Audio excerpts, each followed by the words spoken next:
أعوذ بالله من الشيطان الرجيم بسم الله الرحمن الرحيم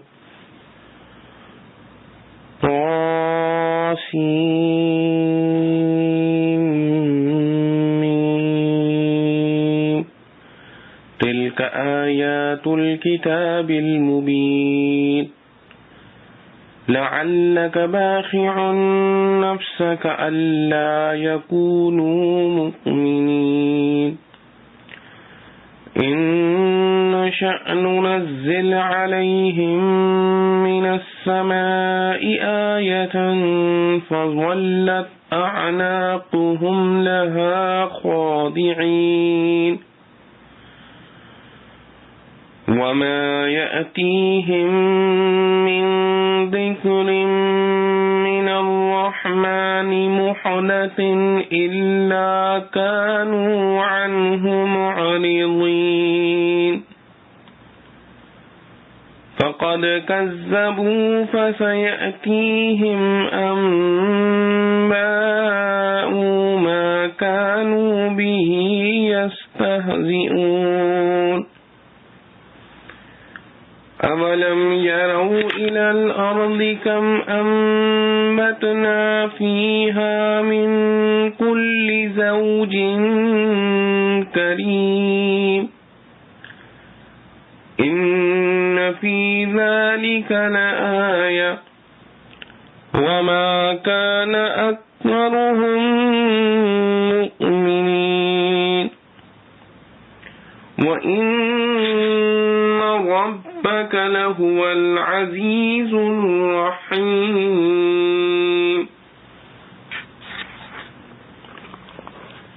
سورۃ الشعراء مکہ میں نازل ہوئی اور اس کی 227 آیتیں اور 11 رکوع ہیں۔ شروع اللہ کے نام سے جو بے حد مہربان نہایت رحم والا ہے۔ یہ آیتیں ہیں کھلی کتاب کی، شاید تو گھونٹ مارے اپنی جان اس بات پر کہ وہ یقین نہیں کرتے۔ اگر ہم چاہیں اتاریں ان پر آسمان سے ایک نشانی، پھر رہ جائیں ان کی گردنیں اس کے آگے نیچی، اور نہیں پہنچتی ان کے پاس کوئی نصیحت رحمان سے نئی جس سے منہ نہیں موڑتے۔ یہ تو جھٹلا چکے، اب پہنچے گی ان پر حقیقت اس بات کی جس پر ٹھٹھے کرتے تھے۔ کیا نہیں دیکھتے وہ زمین کو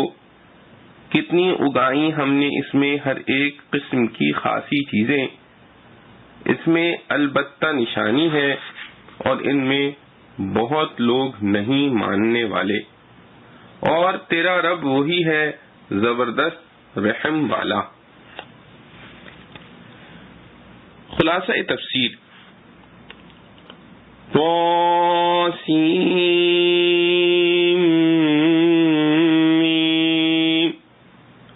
اس کے معنی تو اللہ ہی کو معلوم ہے۔ یہ مضامین جو آپ پر نازل ہوتے ہیں کتاب واضح یعنی قرآن کی آیتیں ہیں، اور یہ لوگ جو اس پر ایمان نہیں لاتے تو آپ اتنا غم کیوں کرتے ہیں کہ معلوم ہوتا ہے کہ شاید آپ ان کے ایمان نہ لانے پر تعسف کرتے کرتے اپنی جان دے دیں گے۔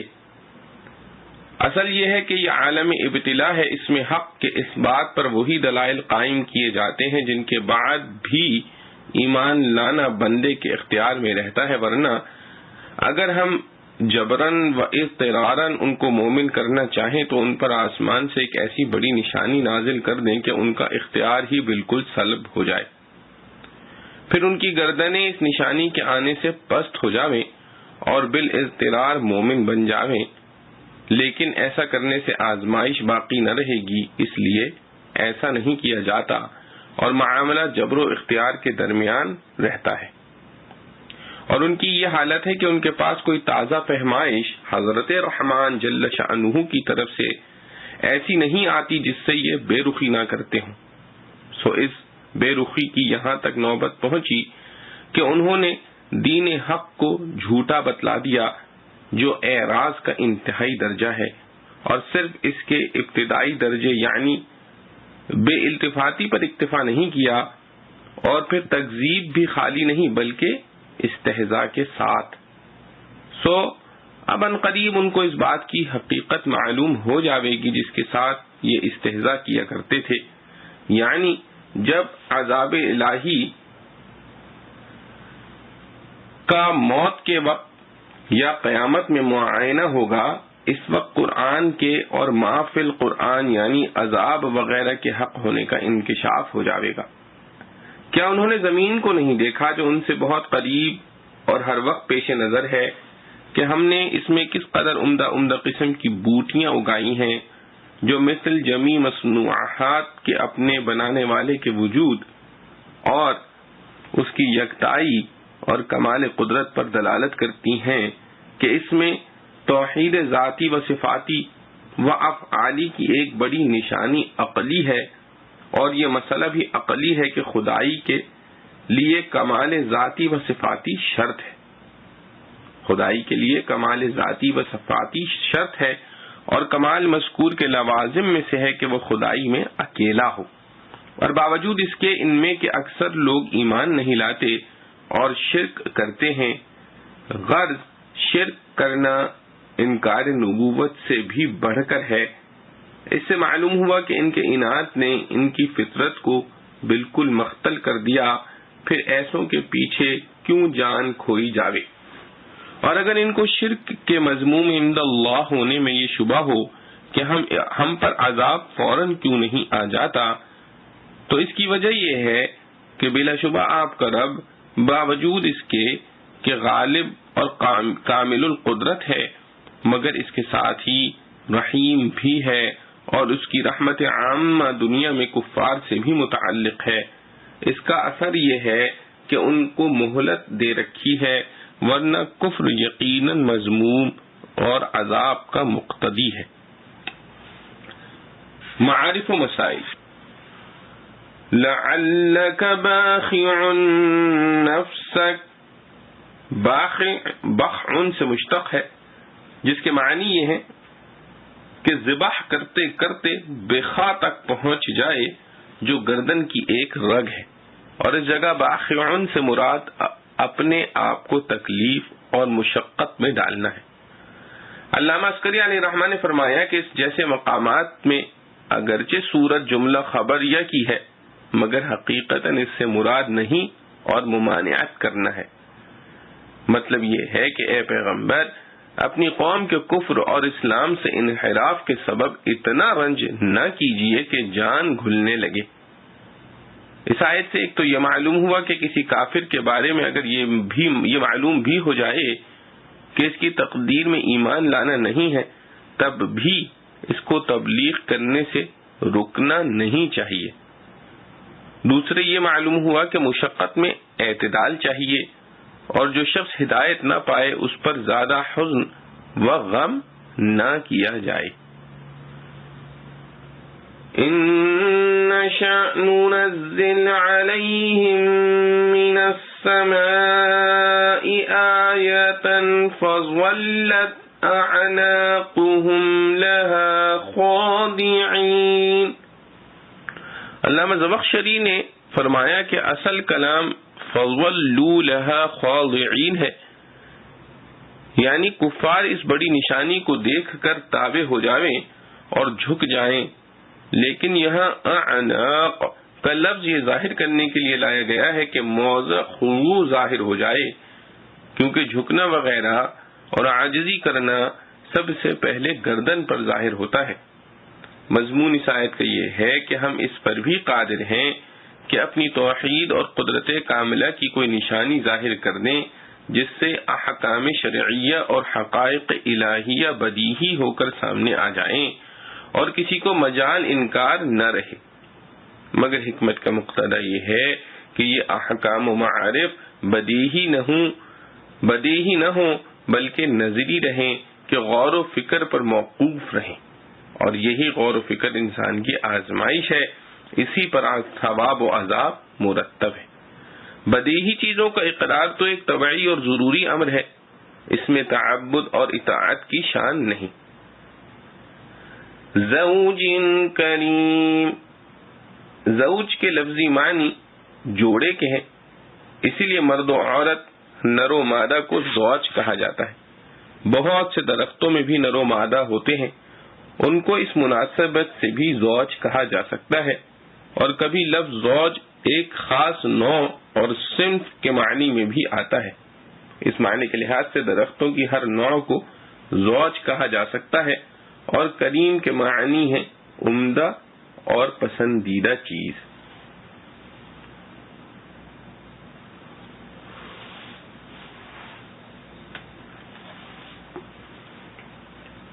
وَإِذْ نَادَى رَبُّكَ مُوسَىٰ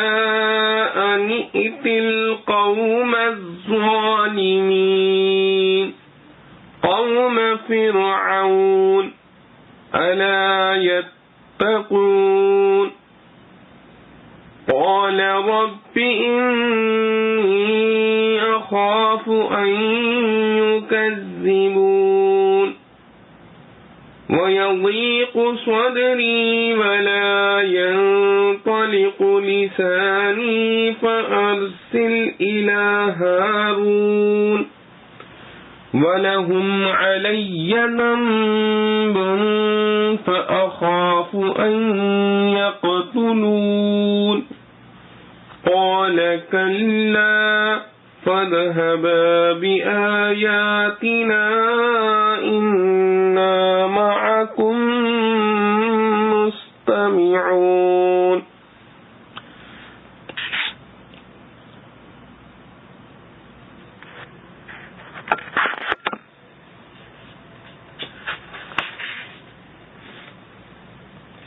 فَأْتِيَا فِرْعَوْنَ فَقُولَا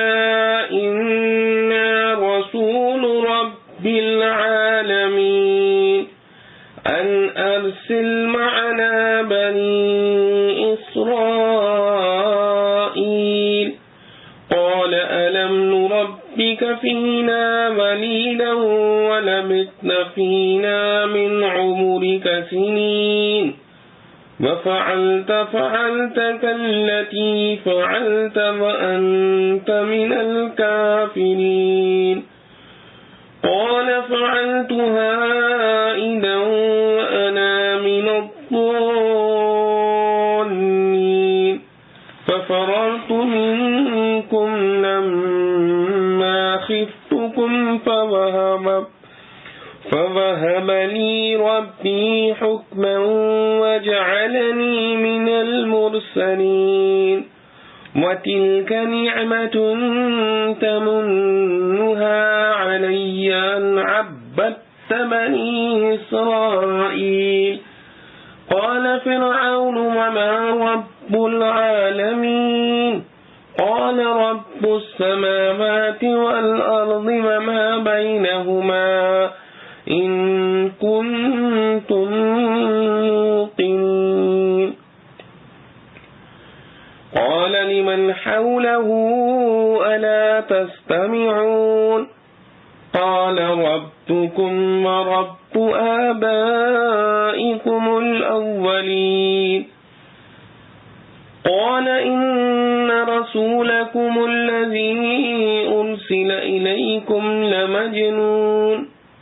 قال رب المشرق والمغرب وما بينهما إن كنتم تعقلون قال لئن اتخذت إلها غيري لأجلعنك من المسجونين قال أولو جئتك بشيء مبين قال فأت به إن كنت من الصادقين فألقى عصاه فإذا هي ثعبان مبين ونزع يده فإذا هي بيضاء للناظرين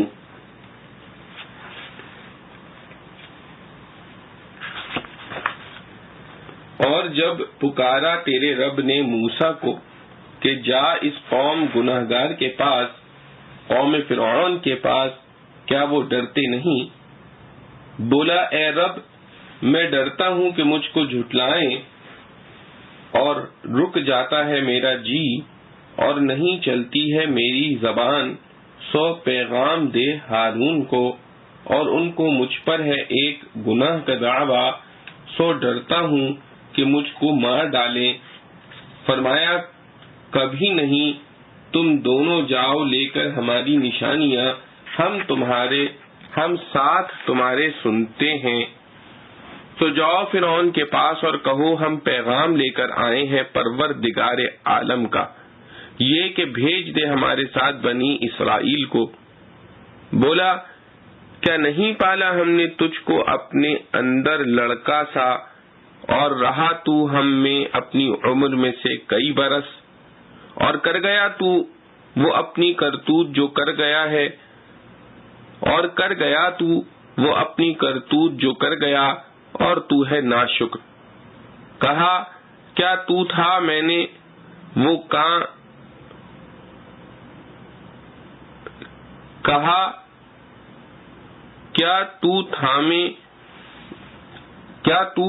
میں نے وہ کام اور میں تھا چوکنے والا۔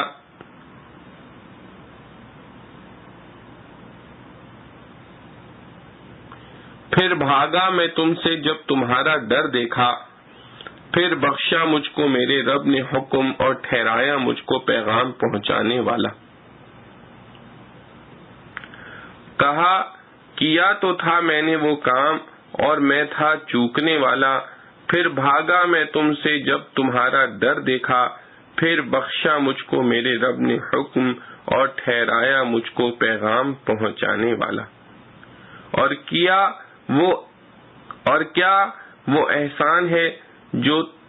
تو مجھ پر رکھتا ہے کہ غلام بنایا تو نے بنی اسرائیل کو؟ بولا فرعون کیا معنی پروردگار عالم کا؟ کہا پروردگار آسمان اور زمین کا اور جو کچھ ان کے بیچ میں ہے، اگر تم یقین کرو۔ بولا اپنے گرد والوں سے کیا تم نہیں سنتے ہو؟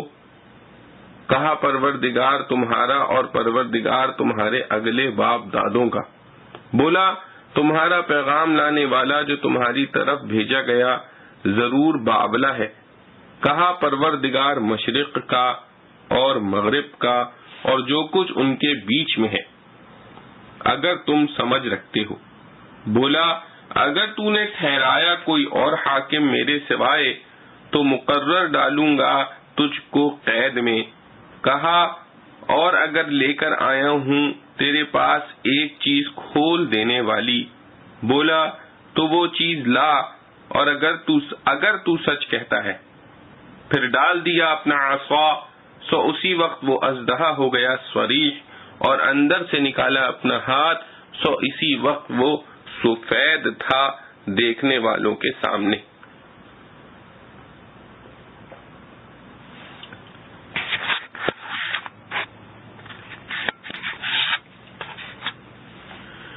خلاصہ تفصیل، اور ان لوگوں سے اس وقت کا قصہ ذکر کیجئے جب آپ کے رب نے موسیٰ علیہ السلام کو پکارا اور حکم دیا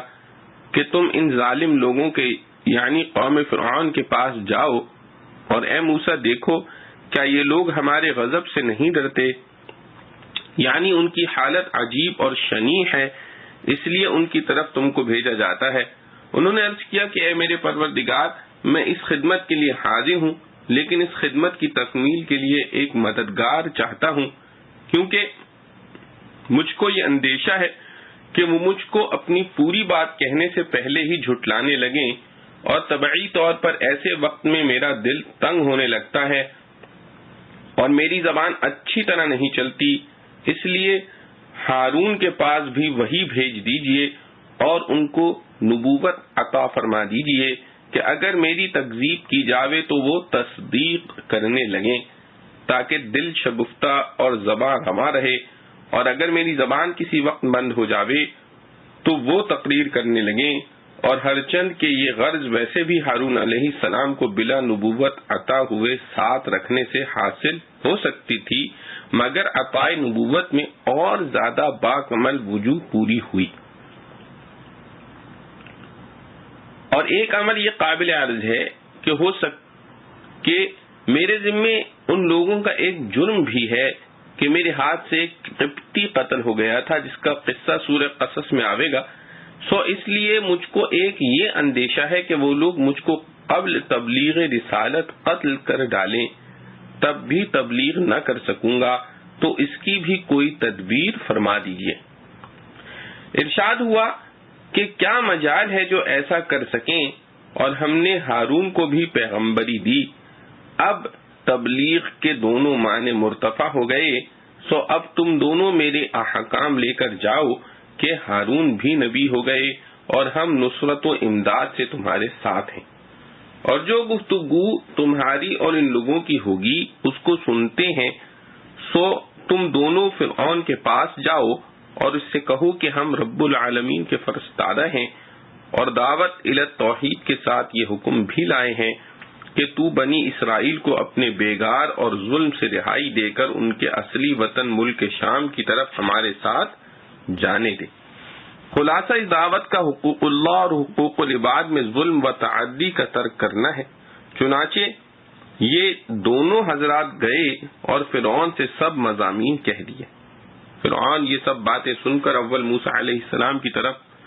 ان کو پہچان کر متوجہ ہوا اور کہنے لگا کہ آہا تم ہو، کیا ہم نے تم کو بچپن میں پرورش نہیں کیا، اور تم اپنی اس عمر میں برسوں ہم میں رہا سہا کیے، اور تم نے اپنی وہ حرکت بھی کی تھی جو کی تھی، یعنی قبطی کو قتل کیا تھا، اور تم بڑے ناسپاس ہو کہ میرا ہی کھایا اور میرا ہی آدمی قتل کیا، اور پھر مجھ کو اپنا تابع بنانے آئے ہو۔ چاہیے تو یہ تھا کہ تم میرے سامنے دب کر رہتے۔ موسیٰ علیہ السلام نے جواب دیا کہ واقعی اس وقت وہ حرکت میں کر بیٹھا تھا اور مجھ سے غلطی ہو گئی تھی، یعنی عمدن میں نے قتل نہیں کیا۔ اس کی ظالمانہ روش سے اس کو روکنا مقصود تھا، اتفاق سے وہ مر گیا۔ پھر جب مجھ کو ڈر لگا تو میں تمہارے ہاں سے مفرور ہو گیا۔ پھر مجھ کو میرے رب نے دانش مندی عطا فرمائی اور مجھ کو پیغمبروں میں شامل کر دیا، اور وہ دانش مندی اسی نبوت کے لوازم سے ہے۔ خلاصہ جواب یہ ہے کہ میں پیغمبری کی حیثیت سے آیا ہوں جس میں دبنے کی کوئی وجہ نہیں، اور پیغمبری اس واقع قتل خطا کے منافی نہیں، کیونکہ یہ قتل خطاً صادر ہوا تھا جو نبوت کی اہلیت و صلاحیت کے منافی نہیں۔ یہ تو جواب ہے اعتراض قتل کا، اور رہا احسان جتلانا پرورش کا، وہ یہ نعمت ہے جس کا تو مجھ پر احسان رکھتا ہے کہ تو نے بنی اسرائیل کو سخت ذلت اور ظلم میں ڈال رکھا تھا کہ ان کے لڑکوں کو قتل کرتا تھا، جس کے خوف سے میں صندوق میں رکھ کر دریا میں ڈالا گیا اور تیرے ہاتھ لگ گیا اور تیری پرورش میں رہا۔ تو اس پرورش کی اصلی وجہ تو تیرا ظلم ہی ہے۔ تو ایسی پرورش کا کیا احسان جتلاتا ہے، بلکہ اس سے تو تجھے اپنی ناشائستہ حرکات کو یاد کر کے شرمانا چاہیے۔ فرعون اس بات پر لاجواب ہوا اور گفتگو کا پہلو بدل کر اس نے کہا کہ جس کو تم رب العالمین کہتے ہو، لقوله تعالی انا رسول رب العالمین، اس کی ماہیت اور حقیقت کیا ہے؟ موسیٰ علیہ السلام نے جواب دیا کہ وہ پروردگار ہے آسمانوں اور زمین کا اور جو کچھ مخلوقات ان کے درمیان میں ہے اس سب کا۔ اگر تم کو یقین حاصل کرنا ہو تو یہ پتہ بہت ہے، مطلب یہ کہ اس کی حقیقت کا ادراک انسان نہیں کر سکتا، اس لیے جب ان کا سوال ہوگا صفات سے ہی جواب ملے گا۔ فرعون نے اپنے ارد گرد بیٹھنے والوں سے کہا کہ تم لوگ کچھ سنتے ہو کہ سوال کچھ جواب کچھ۔ موسیٰ علیہ السلام نے فرمایا کہ وہ پروردگار ہے تمہارا اور تمہارے پہلے بزرگوں کا۔ اس جواب میں مکرر تنبیہ ہے اس مطلب مذکور پر، مگر فرعون نہ سمجھا اور کہنے لگا کہ یہ تمہارا رسول جو بزعم خود تمہاری طرف رسول ہو کر آیا ہے مجنون معلوم ہوتا ہے۔ موسیٰ علیہ السلام نے فرمایا کہ وہ پروردگار ہے مشرق اور مغرب کا اور جو کچھ ان کے درمیان میں ہے، اس کا بھی اگر تم کو عقل ہو تو اسی سے مان لو۔ فرعون آخر مجبور ہو کر کہنے لگا کہ اگر تم میرے سوا کوئی اور معبود تجویز کرو گے تو تم کو جیل خانہ بھیج دوں گا۔ موسیٰ علیہ السلام نے فرمایا کیا اگر کوئی میں صریح دلیل پیش کروں تب بھی نہ مانے گا؟ فرعون نے کہا اچھا تو وہ دلیل پیش کرو اگر تم سچے ہو۔ تو موسیٰ علیہ السلام نے اپنی لاٹھی ڈال دی تو دفعتاً ایک نمایاں اژدہا بن گیا اور دوسرا معجزہ دکھلانے کے لیے اپنا ہاتھ گریبان میں دے کر باہر نکالا تو وہ دفعتاً سب دیکھنے والوں کے روبرو بہت ہی چمکتا ہوا ہو گیا کہ اس کو بھی سب نے نظر حسی سے دیکھا۔ معارف و مسائل۔ اطاعت کے لیے معاون اسباب کی طلب بہانہ جوئی نہیں۔ اطاعت کے لیے معاون اسباب کی طلب بہانہ جوئی نہیں۔ قال رب انی اخاف ان يكذبون ويضيق صدري ولا ينطلق لساني فأرسل إلى هارون ولهم علي ذنب فأخاف أن يقتلون۔ ان آیات مبارکہ سے ثابت ہوا کہ کسی حکم کے بجا لانے میں کچھ ایسی چیزوں کی درخواست کرنا جو تعمیل حکم میں مددگار ثابت ہوئی کوئی بہانہ جوئی نہیں ہے بلکہ جائز ہے، جیسا کہ حضرت موسیٰ علیہ السلام نے حکم خداوندی پا کر اس کی بجا آوری کو سہل اور مفید کرنے کے لیے خدائے ذوالجلال سے درخواست کی، لہٰذا اس سے یہ نتیجہ نکالنا غلط ہوگا کہ حضرت موسیٰ علیہ السلام نے حکم خداوندی کو بلا توقف بصر و چشم قبول کیوں نہ کیا اور توقف کیوں فرمایا؟ کیونکہ حضرت موسیٰ علیہ السلام نے جو کچھ کیا وہ تعمیل حکم ہی کے سلسلے میں کیا۔ حضرت موسیٰ علیہ السلام کے حق میں لفظ ضلال کا مفہوم قال فعلتها اذا وانا من الضالين۔ فرعون کے اس سوال پر کہ تم نے اے موسیٰ ایک قبطی کو قتل کیا تھا، حضرت موسیٰ علیہ السلام نے جواباً فرمایا کہ ہاں میں نے قتل ضرور کیا تھا لیکن وہ قتل ارادتاً اور قصد سے نہ تھا بلکہ اس قبطی کو اس کی خطا پر متنبع کرنے کے لیے گھوسا مارا جس سے وہ ہلاک ہو گیا۔ خلاصہ یہ کہ نبوت کے منافی قتل آمد ہے اور یہ قتل بلا ارادہ ہوا تھا جو منافی نبوت نہیں۔ حاصل یہ ہوا کہ یہاں ضلال کا مطلب بے خبری ہے اور اس سے مراد قبطی کا بلا ارادہ قتل ہو جانا ہے۔ اس معنی کی تائید حضرت قتادہ رحمۃ اللہ علیہ اور ابن زید رحمۃ اللہ علیہ کی روایت سے بھی ہوتی ہے کہ دراصل عربی میں ضلال کے کئی معنی آتے ہیں اور ہر جگہ اس کا مطلب گمراہی نہیں ہوتا، یہاں بھی اس کا ترجمہ گمراہ کرنا درست نہیں۔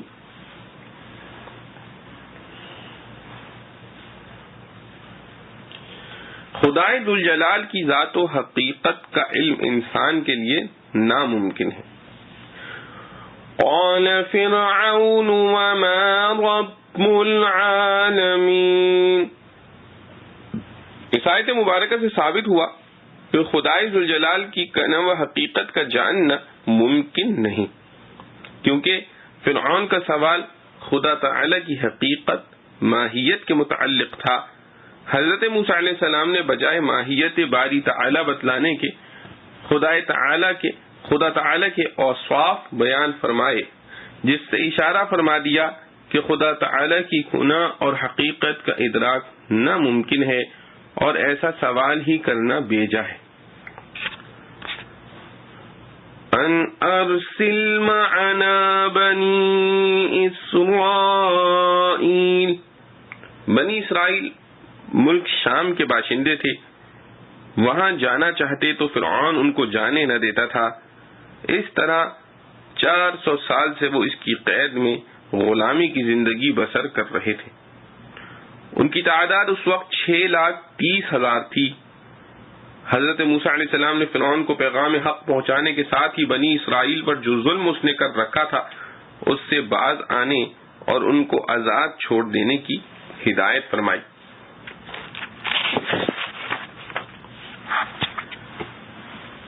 پیغمبرانہ مناظرے کا ایک نمونہ مناظرے کے مؤثر آداب.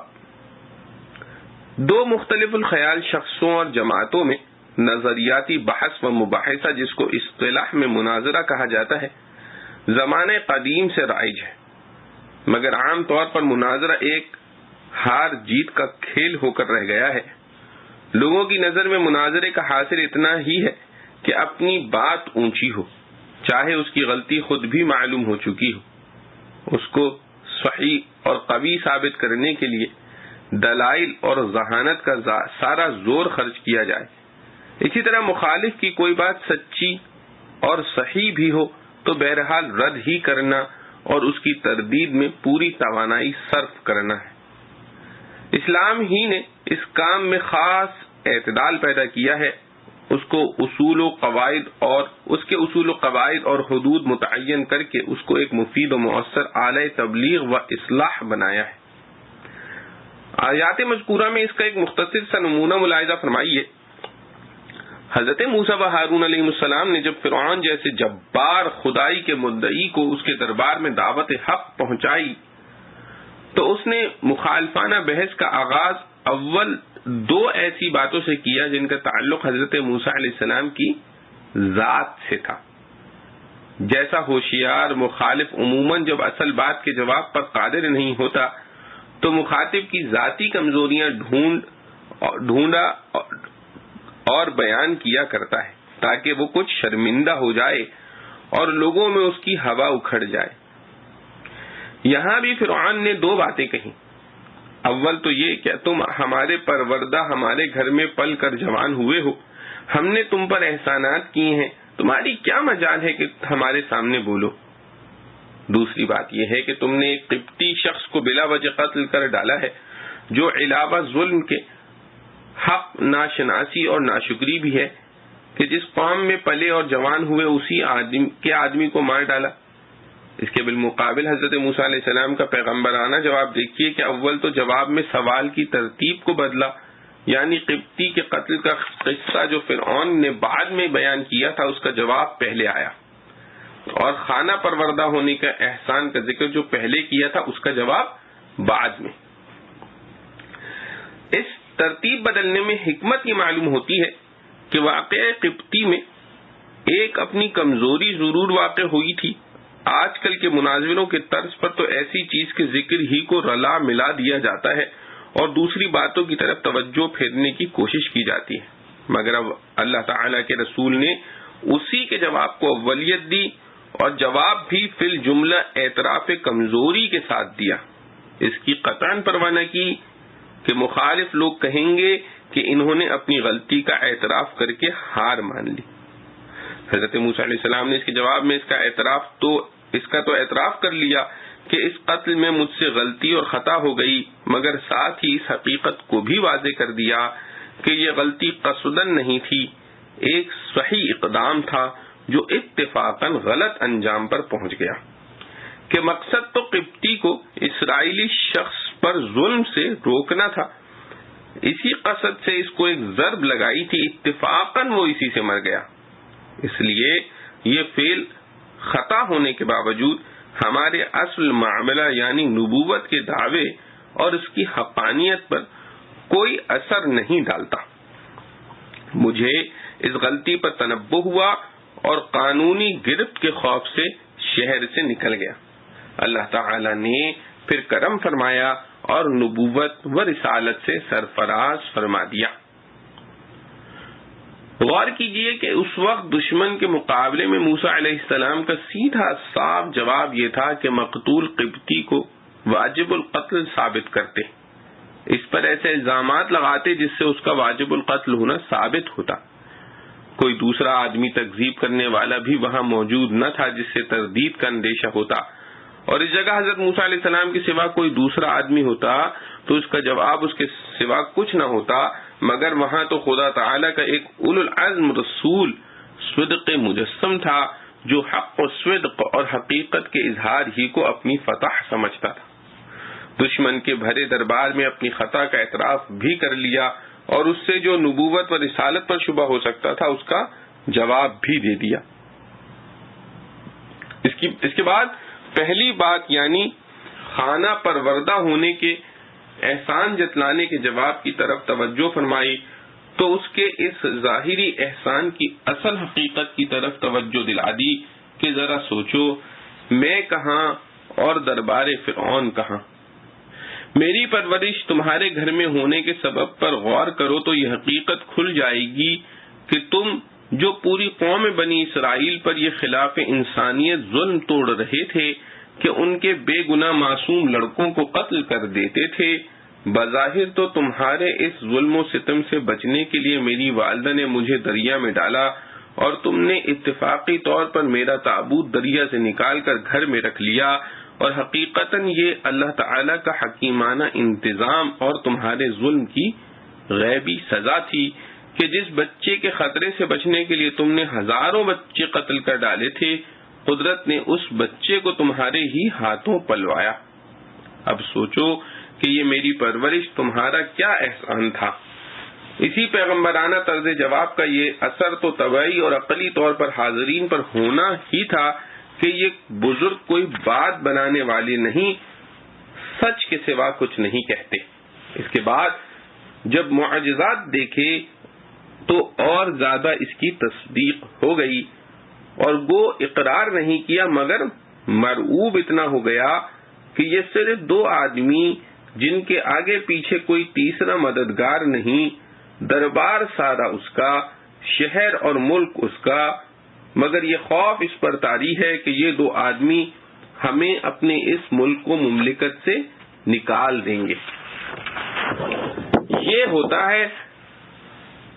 خداداد روب اور صدق و حق اور سچائی کی ہیبت۔ حضرات انبیاء علیہ السلام کے مجادلات و مناظرات بھی صدق و سچائی اور مخاطب کی دینی خیر خواہی کے جذبات سے پر ہوتے ہیں، وہی دلوں میں گھر کرتے ہیں اور بڑے بڑے سرکشوں کو رام کر لیتے ہیں۔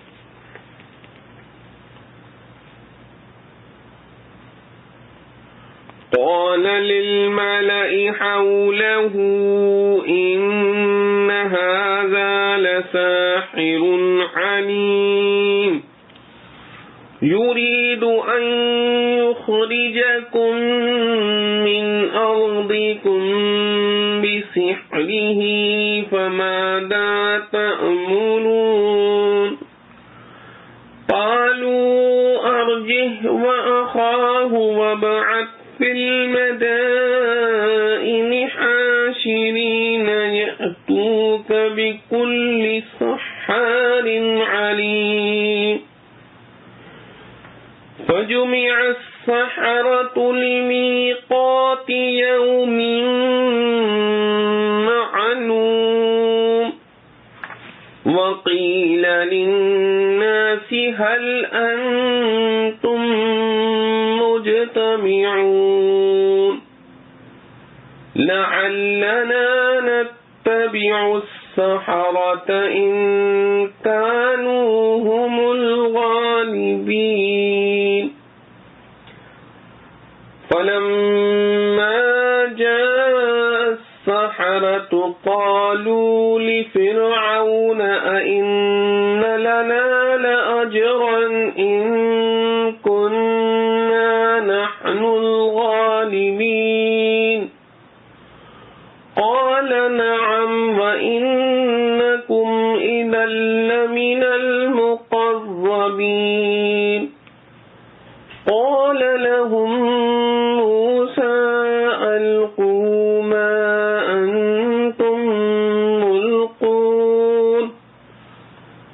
فألقوا حبالهم وعصيهم وقالوا بعزة فرعون إنا لنحن الغالبون فألقى موسى عصاه فإذا هي تلقف ما يأفكون فألقي السحرة ساجدين قالوا آمنا برب العالمين رب موسى وهارون قال آمنتم له قبل أن آذن لكم إنه لكبيركم الذي علمكم السحر فلسوف تعلمون لأقطعن أيديكم وأرجلكم من خلاف ولأصلبنكم أجمعين قالوا لا ضير إنا إلى ربنا منقلبون إنا نطمع أن يغفر لنا ربنا خطايانا أن كنا أول المؤمنين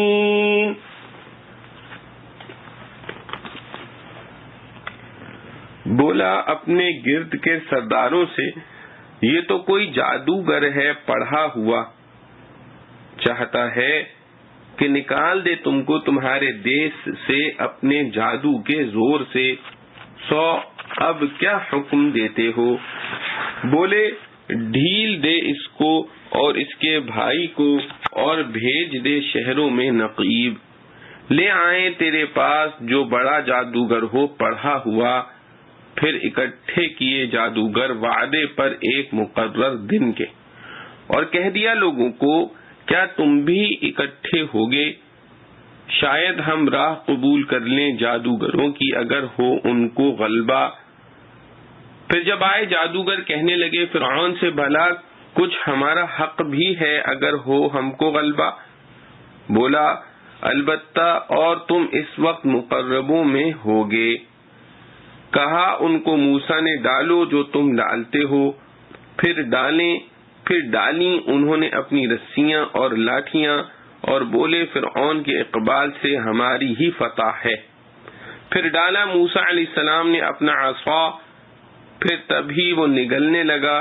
جو سانگ انہوں نے بنایا تھا۔ پھر اوندھے گرے جادوگر سجدے میں، بولے ہم نے مان لیا جہاں کے رب کو جو رب ہے موسیٰ اور ہارون کا۔ بولا تم نے اس کو مان لیا، ابھی میں نے حکم نہیں دیا تم کو؟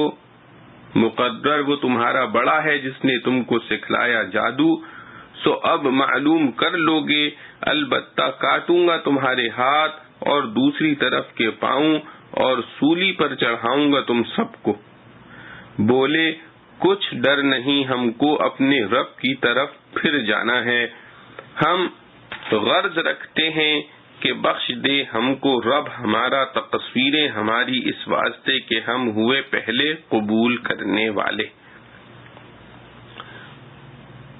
خلاصہ تفسیر، حضرت موسیٰ علیہ السلام کے جو یہ معجزات ظاہر ہوئے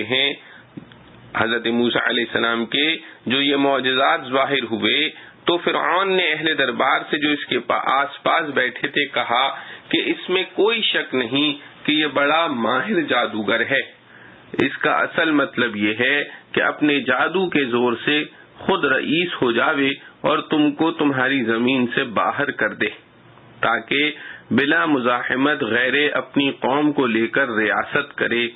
سو تم لوگ کیا مشورہ دیتے ہو؟ درباریوں نے کہا کہ آپ ان کو اور ان کے بھائی کو چندے مہلت دیجئے اور اپنے ملک کے حدود کے شہروں میں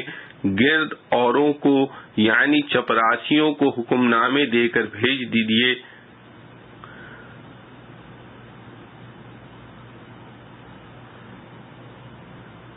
وہ سب شہروں سے سب ماہر جادوگروں کو جمع کر کے آپ کے پاس لا کر حاضر کر دیں۔ غرض وہ جادوگر ایک معین دن کے خاص وقت پر جمع کر لیے گئے۔ معین دن سے مراد یوم الزینت ہے اور خاص وقت سے مراد وقت چاشت ہے، جیسے سورہ طٰہٰ کے شروع رکوع سوم میں مذکور ہے۔ یعنی اس وقت کے قریب تک سب لوگ جمع کر لیے گئے اور فرعون کو جمع ہونے کی اطلاع دے دی گئی۔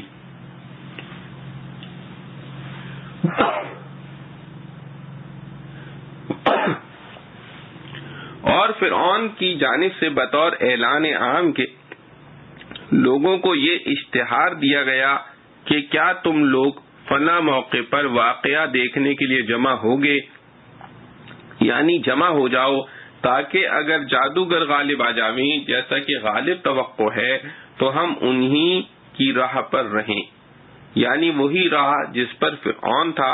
اور دوسروں کو بھی اسی پر رکھنا چاہتا تھا۔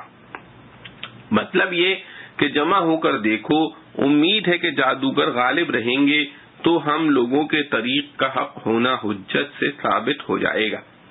پھر جب وہ جادوگر فرعون کی پیشی میں آئے تو فرعون سے کہنے لگے کہ اگر موسیٰ علیہ السلام پر ہم غالب آ گئے تو کیا ہم کو کوئی بڑا صلہ اور انعام ملے گا؟ فرعون نے کہا ہاں، انعام مالی بھی بڑا ملے گا اور مزید بنا یہ مرتبہ ملے گا کہ تم اس صورت میں ہمارے مقرب لوگوں میں داخل ہو جاؤ گے۔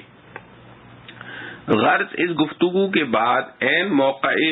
مقابلہ پر آئے اور دوسری طرف موسیٰ علیہ السلام تشریف لائے اور مقابلہ شروع ہوا، اور ساحروں نے موسیٰ علیہ السلام سے عرض کیا کہ آپ اپنا عصا پہلے ڈالیے گا یا ہم ڈالیں؟ موسیٰ علیہ السلام نے ان سے فرمایا کہ تم کو جو کچھ ڈالنا منظور ہو میدان میں ڈالو۔ سو انہوں نے اپنی رسیاں اور لاٹھیاں ڈالیں جو جادو کے اثر سے سانپ معلوم ہوتے تھے، اور کہنے لگے کہ فرعون کے نصیب کی قسم، بے شک ہم ہی غالب آویں گے۔ پھر موسیٰ علیہ السلام نے بحکم خداوندی اپنا عصا ڈالا، ڈالنے کے ساتھ ہی اژدہا بن کر ان کے تمام تر بنے بنائے دھندے کو نگلنا شروع کر دیا۔ سو یہ دیکھ کر جادوگر ایسے متاثر ہوئے کہ سب سجدے میں گر پڑے اور پکار کر کہنے لگے کہ ہم ایمان لے آئے رب العالمین پر، جو موسیٰ اور ہارون علیہ السلام کا بھی رب ہے۔ فرعون بڑا گھبرایا کہ کہیں ایسا نہ ہو کہ ساری رعایا ہی مسلمان ہو جاوے، تو ایک مضمون گھڑ کر بصورت عتاب ساحروں سے کہنے لگا کہ ہاں تم موسیٰ پر ایمان لے آئے بغیر اس کے میں تم کو اجازت دوں؟ ہاں تم موسیٰ پر ایمان لے آئے بغیر اس کے کہ میں تم کو اجازت دوں؟ ضرور معلوم ہوتا ہے کہ یہ جادو میں تم سب کا استاد ہے، جس نے تم کو جادو سکھایا ہے اور تم اس کے شاگرد ہو، اس لیے باہم خفیہ سازش کر لی ہے کہ تم یوں کرنا ہم یوں کریں گے، پھر اس طرح ہار جیت ظاہر کریں گے تاکہ قبطیوں سے سلطنت لے کر بفراغ خاطر خود ریاست کرو۔ قوله تعالی ان هذا لمکر مکرتموه فی المدینة لتخرجوا منها اہلها۔ سو اب تم کو حقیقت معلوم ہوئی جاتی ہے، اور وہ یہ ہے کہ میں تمہارے ایک طرف کے ہاتھ اور دوسری طرف کے پاؤں کاٹوں گا اور تم سب کو سولی پر ٹانگ دوں گا تاکہ اور عبرت ہو۔ انہوں نے جواب دیا کہ کچھ حرج نہیں، ہم اپنے مالک کے پاس جا پہنچیں گے جہاں ہر طرح امن و راحت ہے، پھر ایسے مرنے سے نقصان ہی کیا، اور ہم امید رکھتے ہیں کہ ہمارا پروردگار ہماری خطاؤں کو معاف کر دے، اس وجہ سے کہ ہم اس موقع پر حاضرین میں سے سب سے پہلے ایمان لائے۔ پس اس پر یہ شبہ نہیں ہو سکتا کہ ان سے پہلے بعض ایمان لا چکے تھے، جیسے آسیہ اور مومن آل فرعون اور بنی اسرائیل۔ معارف و مسائل۔ القوا ما انتم ملقون، یعنی حضرت موسیٰ علیہ السلام نے جادوگروں سے کہا کہ آپ جو کچھ جادو دکھانا چاہتے ہو وہ دکھاؤ۔ اس پر سرسری نظر ڈالنے سے یہ شبہ پیدا ہوتا ہے کہ اگر موسیٰ علیہ السلام ان کو جادو کا حکم دے رہے ہیں، لیکن ذرا غور سے یہ بات واضح ہو جاتی ہے کہ یہ حضرت موسیٰ علیہ السلام کی طرف سے جادو دکھانے کا حکم نہیں تھا، بلکہ جو کچھ وہ کرنے والے تھے اس کا ابطال مقصود تھا، لیکن اس کا باطل ہونا بغیر اس کے ظاہر کرنے کے ناممکن تھا، اس لیے آپ نے ان کو اظہار جادو کا حکم دیا، جیسے کہ ایک زندیق کو کہا جائے کہ تم اپنے زندقہ اور بے دینی کے دلائل پیش کرو تاکہ میں ان کو باطل ثابت کر سکوں۔ ظاہر ہے کہ اس کے کفر پر رضامندی ظاہر ہے کہ اسے کفر پر رضامندی نہیں کہا جا سکتا۔ بِعِزَّةِ فِرْعَوْنَ، یہ کلمہ ان جادوگروں کے لیے بمنزلہ قسم ہے جو زمانہ جاہلیت میں رائج تھی۔ افسوس کہ مسلمانوں میں بھی اب ایسی قسمیں رائج ہو گئی ہیں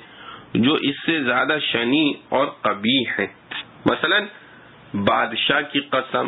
تیرے سر کی قسم، تیری داڑھی کی قسم، یا تیرے باپ کی قبر کی قسم۔ اس قسم کی قسمیں کھانا شرعاً جائز نہیں، بلکہ ان کے متعلق یہ کہنا غلط نہیں ہوگا کہ خدا کے نام کی جھوٹی قسم کھانے میں جو گناہ عظیم ہے، ان ناموں کی سچی قسم بھی گناہ میں اس سے کم نہیں۔ قالوا لا ضير إنا إلى ربنا منقلبون، یعنی جب فرعون نے جادوگروں کو قبول ایمان پر قتل کی اور ہاتھ پاؤں کاٹنے اور سولی چڑھانے کی دھمکی دی تو جادوگروں نے بڑی بے پرواہی سے یہ جواب دیا کہ تم جو کچھ کر سکتے ہو کر لو، ہمارا کوئی نقصان نہیں، ہم قتل بھی ہوں گے تو اپنے رب کے پاس چلے جائیں گے جہاں آرام ہی آرام ہے۔ یہاں غور کرنے کی بات یہ ہے کہ یہ جادوگر جو عمر بھر جادوگری کے کفر میں مبتلا، اس پر مزید فرعون کے دعوی خدائی کو ماننے والے اور اس کی پرستش کرنے والے تھے، حضرت موسیٰ علیہ السلام کا معجزہ دیکھ کر اپنی پوری قوم کے خلاف فرعون جیسے ظالم جابر بادشاہ کے خلاف ایمان کا اعلان کر دیں، یہی ایک حیرت انگیز چیز تھی۔ مگر یہاں تو صرف ایمان کا اعلان ہی نہیں بلکہ ایمان کا وہ گہرا رنگ چڑھ جانے کا مظاہرہ ہے کہ قیامت و آخرت گویا ان کے سامنے نظر آنے لگی۔ آخرت کی نعمتوں کا مشاہدہ ہونے لگا ہے جس کے مقابلے میں دنیا کی ہر سزا اور مصیبت سے بے نیاز ہو کر فَاقْضِ مَا أَنْتَ قَاضٍ کہہ دیا، یعنی جو تیرا جی چاہے کر لے، ہم تو ایمان سے پھرنے والے نہیں۔ یہ بھی در حقیقت حضرت موسیٰ علیہ السلام ہی کا معجزہ ہے جو معجزہ عصا اور ید بیضاء سے کم نہیں۔ اسی طرح کے بہت سے واقعات ہمارے رسول محمد مصطفیٰ صلی اللہ علیہ وآلہ وسلم کے ہاتھوں ظاہر ہوئے ہیں کہ 1 منٹ میں 70 برس کے کافر میں ایسا انقلاب آ گیا کہ صرف مومن ہی نہیں ہو گیا بلکہ غازی بن کر شہید ہونے کی تمنا کرنے لگا۔ وَأَوْحَيْنَا إِلَى مُوسَىٰ أَنْ أَسْرِ بِعِبَادِي إِنَّكُمْ مُتَّبَعُونَ فَأَرْسَلَ فِرْعَوْنُ فِي الْمَدَائِنِ حَاشِرِينَ إِنَّ هَٰؤُلَاءِ لَشِرْذِمَةٌ قَلِيلُونَ وَإِنَّهُمْ لَنَا لَغَائِظُونَ وَإِنَّا لَجَمِيعٌ حَاذِرُونَ فَأَخْرَجْنَاهُم مِّن جَنَّاتٍ وَعُيُونٍ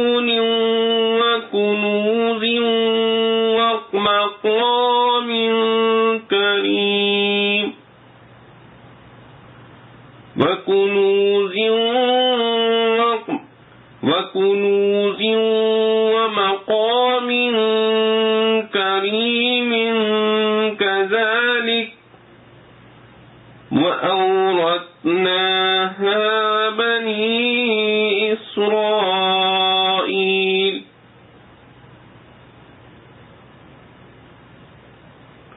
فَأَتْبَعُوهُم مُشْرِقِينَ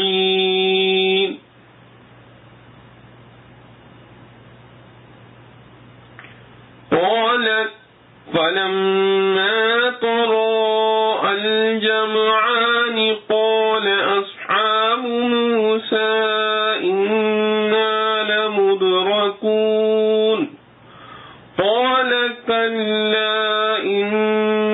معي ربي سيهدين فأوحينا إلى موسى أن اضرب بعصاك البحر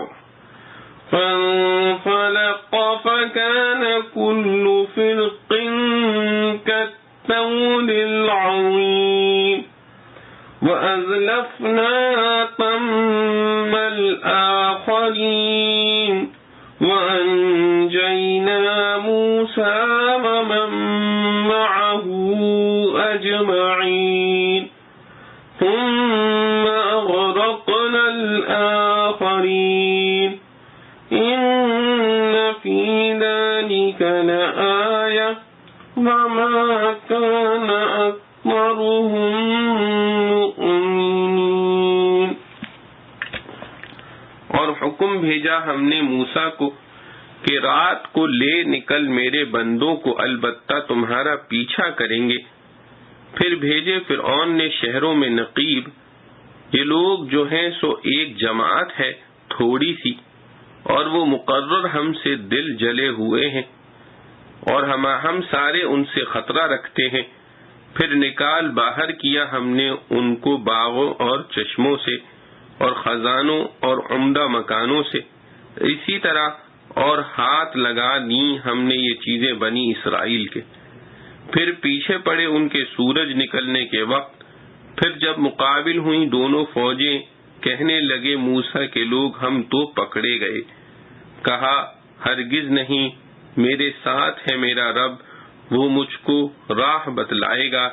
پھر حکم بھیجا ہم نے موسیٰ کو کہ مار اپنے عصا سے دریا کو. پھر دریا پھٹ گیا تو ہو گئی ہر پھانک جیسے بڑا پہاڑ، اور پاس پہنچا دیا ہم نے اسی جگہ دوسروں کو، اور بچا دیا ہم نے موسیٰ کو اور جو لوگ تھے اس کے ساتھ سب کو. پھر ڈبا دیا ہم نے ان دوسروں کو. اس چیز میں ایک نشانی ہے اور نہیں تھے بہت لوگ ان میں ماننے والے، اور تیرا رب وہی ہے زبردست رحم والا. خلاصہ تفسیر. اور جب فرعون کو اس واقعے سے بھی ہدایت نہ ہوئی اور اس نے بنی اسرائیل کی آزاد دہی نہ چھوڑی تو ہم نے موسیٰ علیہ السلام کو حکم بھیجا کہ میرے ان بندوں کو یعنی بنی اسرائیل کو شباشب مصر سے باہر نکال لے جاؤ، اور فرعون کی جانب سے تم لوگوں کا تعاقب بھی کیا جاوے گا. چنانچہ وہ موافق حکم کے بنی اسرائیل کو لے کر رات کو چل دیے. صبح یہ خبر مشہور ہوئی تو فرعون نے تعاقب کی تدبیر کرنے کے لیے جا بجا آس پاس کے شہروں میں چپراسی دوڑا دیے اور یہ کہلا بھیجا کہ یہ لوگ یعنی بنی اسرائیل ہماری نسبت تھوڑی سی جماعت ہے، ان کے مقابلے سے کوئی اندیشہ نہ کرے، اور انہوں نے اپنی کارروائی سے ہم کو بہت غصہ دلایا ہے. وہ کارروائی یہ ہے کہ خفیہ چالاکی سے نکل گئے، یا یہ کہ زیور بھی ہمارا بہت سا رعایت کے بہانے سے لے گئے، غرض ہم کو احمق بنا کر گئے. ضرور ان کا تدارک کرنا چاہیے. اور ہم سب ایک مسلح جماعت اور باقاعدہ فوج ہیں. غرض 2-4 روز میں جب سامان اور فوج سے درست ہو گیا تو لاؤ لشکر لے کر بنی اسرائیل کے تعاقب میں چلا، اور یہ خبر نہ تھی کہ اب لوٹنا نصیب نہ ہوگا. تو اس حساب سے گویا ہم نے ان کے باغوں سے اور چشموں سے اور خزانوں سے اور عمدہ مکانات سے نکال باہر کیا. ہم نے ان کے ساتھ تو یوں کیا اور ان کے بعد بنی اسرائیل کو ان کا مالک بنا دیا. یہ جملہ معتذرہ تھا. آگے قصہ ہے. غرض ایک روز سورج نکلنے کے وقت ان کو پیچھے سے جا لیا، یعنی قریب پہنچ گئے. اس وقت بنی اسرائیل دریائے قلزم سے اترنے کی فکر میں تھے کہ کیا سامان کریں. پھر جب دونوں جماعتیں باہم ایسی قریب ہوئیں کہ ایک دوسرے کو دیکھنے لگیں تو موسیٰ علیہ السلام کے ہمراہی گھبرا کر کہنے لگے کہ اے موسیٰ، بس ہم تو ان کے ہاتھ آ گئے. موسیٰ علیہ السلام نے فرمایا کہ ہرگز نہیں، کیونکہ میرے ہمراہ میرا پروردگار ہے اور مجھ کو ابھی دریا سے نکلنے کا راستہ بتلاوے گا. کیونکہ موسیٰ علیہ السلام کو روانگی کے وقت ہی کہہ دیا گیا تھا کہ سمندر میں خشک راستہ پیدا ہو جائے گا. فَاضْرِبْ لَهُمْ طَرِيقًا فِي الْبَحْرِ يَبَسًا لَا تَخَافُ دَرَكًا وَلَا تَخْشَىٰ. گو خشک ہونے کی کیفیت اس وقت نہ بتلائی تھی. پس موسیٰ علیہ السلام اس وعدے پر مطمئن تھے اور بنی اسرائیل کیفیت معلوم نہ ہونے سے مضطرب تھے. پھر ہم نے موسیٰ علیہ السلام کو حکم دیا کہ اپنے عصا کو دریا پر مارو. چنانچہ انہوں نے اس پر عصا مارا، جس سے وہ دریا پھٹ کر کئی حصے ہو گیا، یعنی پانی کئی جگہ سے ادھر ادھر ہٹ کر بیچ میں متعدد سڑکیں کھل گئیں اور ہر حصہ اتنا بڑا تھا جیسا بڑا پہاڑ. یہ لوگ دریا میں امن و اطمینان سے پار ہو گئے اور ہم نے دوسرے فریق کو بھی اس موقع کے قریب پہنچا دیا، یعنی فرعون اور فرعونی بھی دریا کے نزدیک پہنچے اور موافق پیشن گوئی سابق. وَاتْرُكِ الْبَحْرَ رَهْوًا. دریا اس وقت تک اسی حال پر ٹھہرا ہوا تھا، اس لیے کھلے رستے کو غنیمت سمجھا اور آگا پیچھا کچھ نہیں سوچا. سارا لشکر اندر گھس گیا اور چاروں طرف سے پانی سمٹنا شروع ہوا اور سارے لشکر کا کام تمام ہوا. اور انجام قصے کا یہ ہوا کہ ہم نے موسیٰ علیہ السلام کو اور ان کے ساتھ والوں سب کو غرق ہونے سے بچا لیا. پھر دوسروں کو یعنی ان کے مخالفوں کو غرق کر دیا. اور اس واقعے میں بھی بڑی عبرت ہے، یعنی اس قابل ہے کہ کفار اس سے استدلال کریں کہ مخالفت احکام و رسل موجب عذاب خداوندی ہے اور اس کو سمجھ کر مخالفت سے بچیں. اور باوجود اس کے ان کفار مکہ میں اکثر لوگ ایمان نہیں لاتے. اور آپ کا رب بڑا زبردست ہے، اگر چاہتا دنیا میں ہی ان کو عذاب دیتا، لیکن بڑا مہربان بھی ہے، اس لیے اپنی رحمت عامہ سے عذاب کی مہلت مقرر کر دی ہے. پس تعجیل عذاب سے بے فکر نہ ہونا چاہیے. معارف و مسائل. وَأَوْرَثْنَاهَا بَنِي إِسْرَائِيلَ. اس آیت میں بظاہر یہ تصریح ہے کہ قوم فرعون کی چھوڑی ہوئی املاک اور جائیداد، باغات و خزائن، امالک غرق فرعون کے بعد بنی اسرائیل کو بنا دیا گیا. لیکن اس میں ایک تاریخی اشکال یہ ہے کہ خود قرآن کی متعدد آیات اس پر شاہد ہیں کہ قوم فرعون کی ہلاکت کے بعد بنی اسرائیل مصر کی طرف نہیں لوٹے، بلکہ اپنے اصلی وطن ارض مقدس شام کی طرف روانہ ہوئے. وہیں ان کو ایک کافر قوم سے جہاد کر کے ان کے شہر کو فتح کرنے کا حکم ملا، جس کی تعمیل سے بنی اسرائیل نے انکار کر دیا. اس پر بطور عذاب کے اس کھلے میدان میں جس میں بنی اسرائیل موجود تھے ایک قدرتی جیل خانہ بنا دیا گیا کہ وہ اس میدان سے نہیں نکل سکتے تھے. اسی حال میں 40 سال گزرے اور اسی وادی تیہ میں ان کے دونوں پیغمبروں حضرت موسیٰ و ہارون علیہ السلام کی وفات ہو گئی.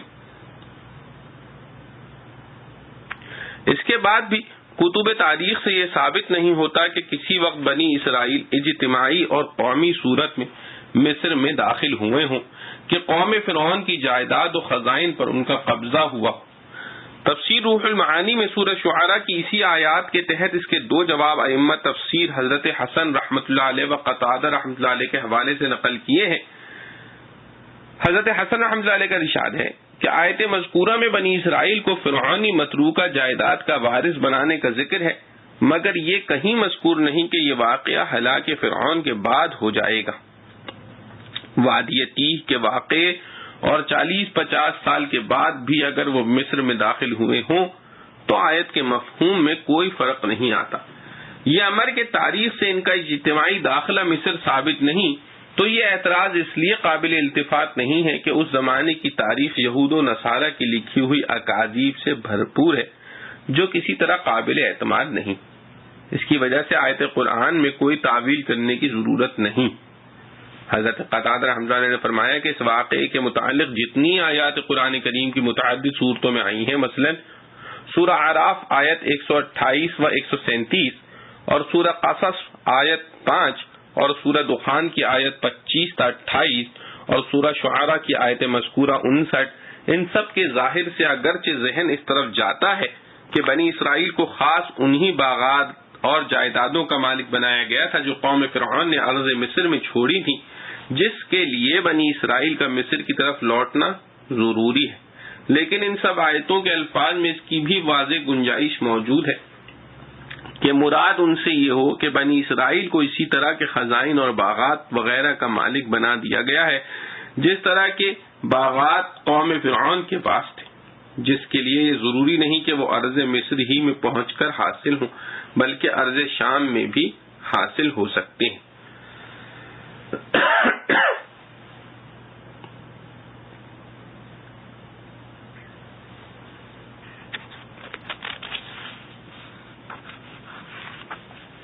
اور سورہ اعراف کی آیت میں التی بارکنا فیہا کے الفاظ سے ظاہر یہی معلوم ہوتا ہے کہ ارض شام مراد ہے، کیونکہ قرآن کریم کی متعدد آیات میں بارکنا وغیرہ کے الفاظ اکثر ارض شام ہی کے بارے میں آئے ہیں۔ اس لیے حضرت قتادہ رحمۃ اللہ کا قول یہ ہے کہ بلا ضرورت آیات قرآن کو ایسے محمل پر محمول کرنا جو تاریخ عالم سے متصادم ہو درست نہیں۔ خلاصہ یہ ہے کہ اگر واقعات سے یہ ثابت ہو جائے کہ ہلاک فرعون کے بعد کسی وقت بھی بنی اسرائیل اجتماعی صورت سے مصر پر قابض نہیں ہوئے تو حضرت قتادہ رحمۃ اللہ علیہ کی تفسیر کے مطابق ان تمام آیات میں ارض شام اور اس کے باغات و خزائن کا وارث ہونا مراد لیا جا سکتا ہے۔ واللہ سبحانہ وتعالی اعلم۔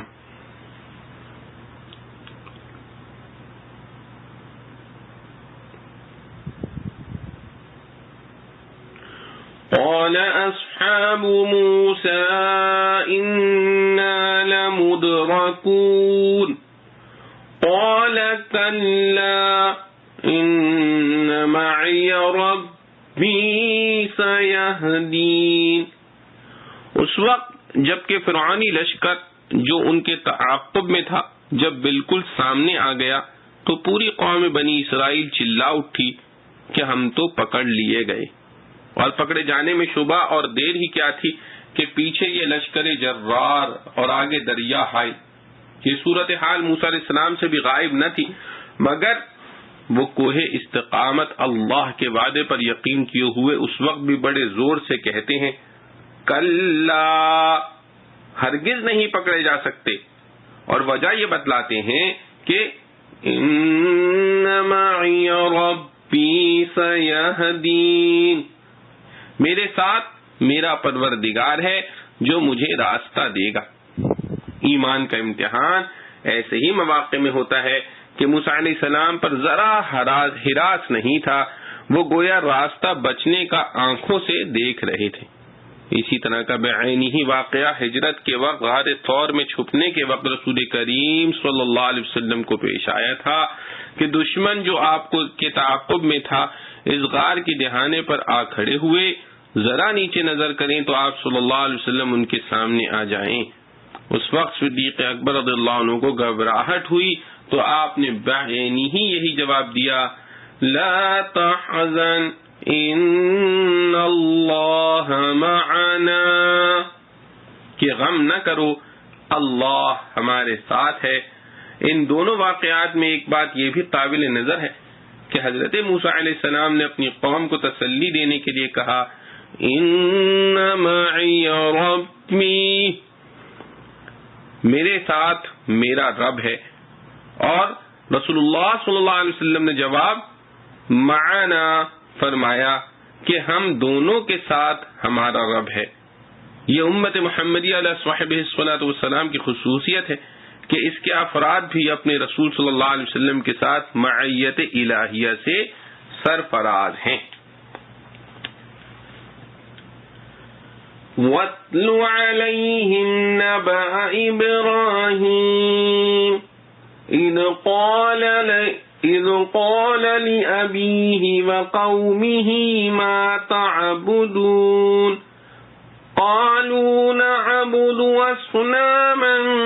فَنَظَلُّ لَهَا عَاكِفِينَ قال هل يسمعونكم إذ تدعون أو ينفعونكم أو يضرون قالوا بل وجدنا آباءنا كذلك يفعلون قال أفرأيتم ما كنتم تعبدون أنتم وآباؤكم الأقدمون فإنهم عدو لي إلا رب العالمين الذي خلقني فهو يهدين والذي هو يطعمني ويسقين وإذا مرضت فهو يشفين والذي يميتني ثم يحيين والذي أطمع أن يغفر لي خطيئتي يوم الدين رب هب لي حكما وألحقني بالصالحين واجعل لي لسان صدق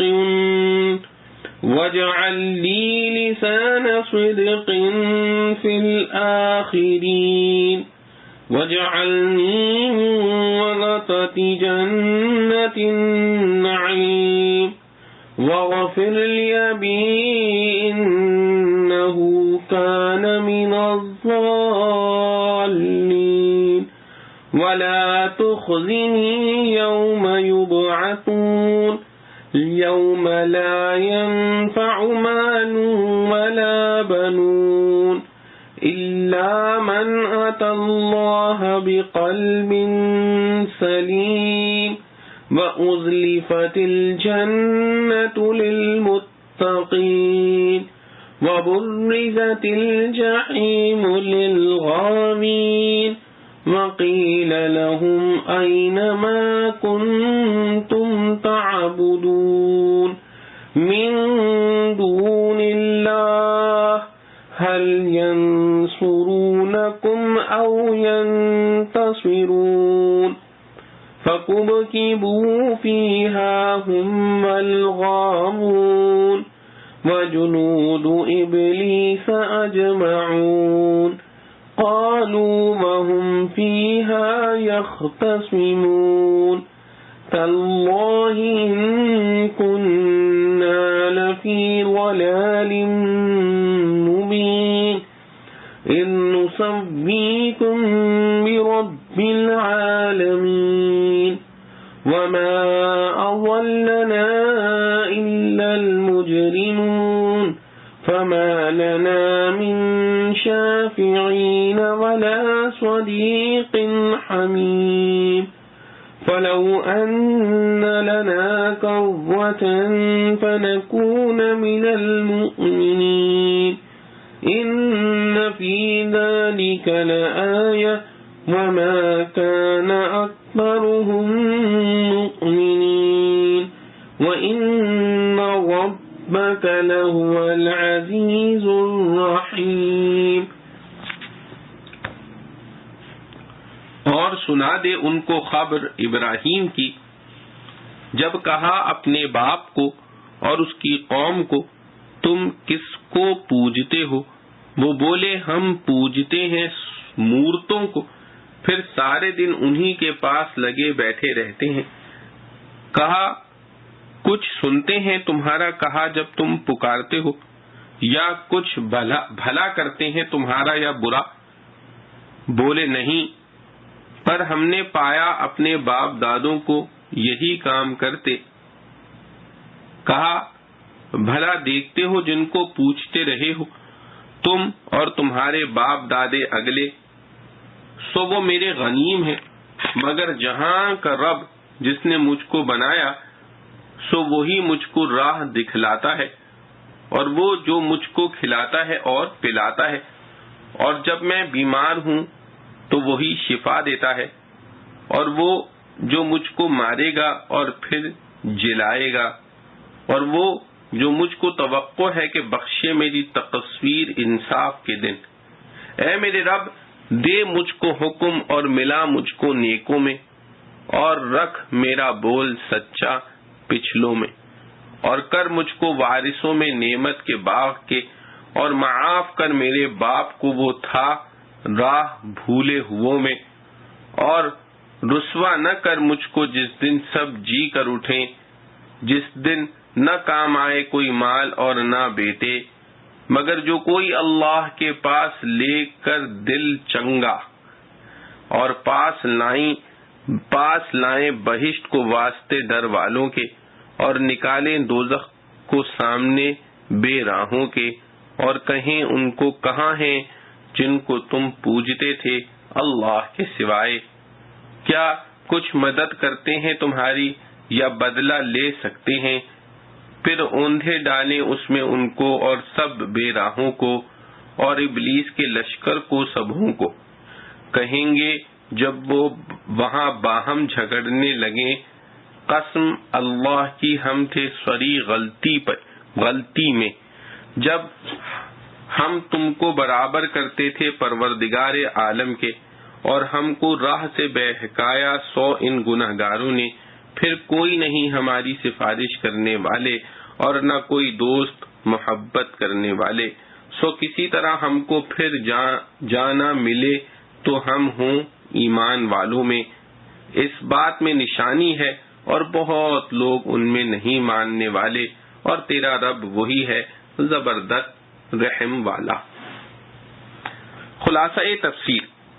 اور آپ ان لوگوں کے سامنے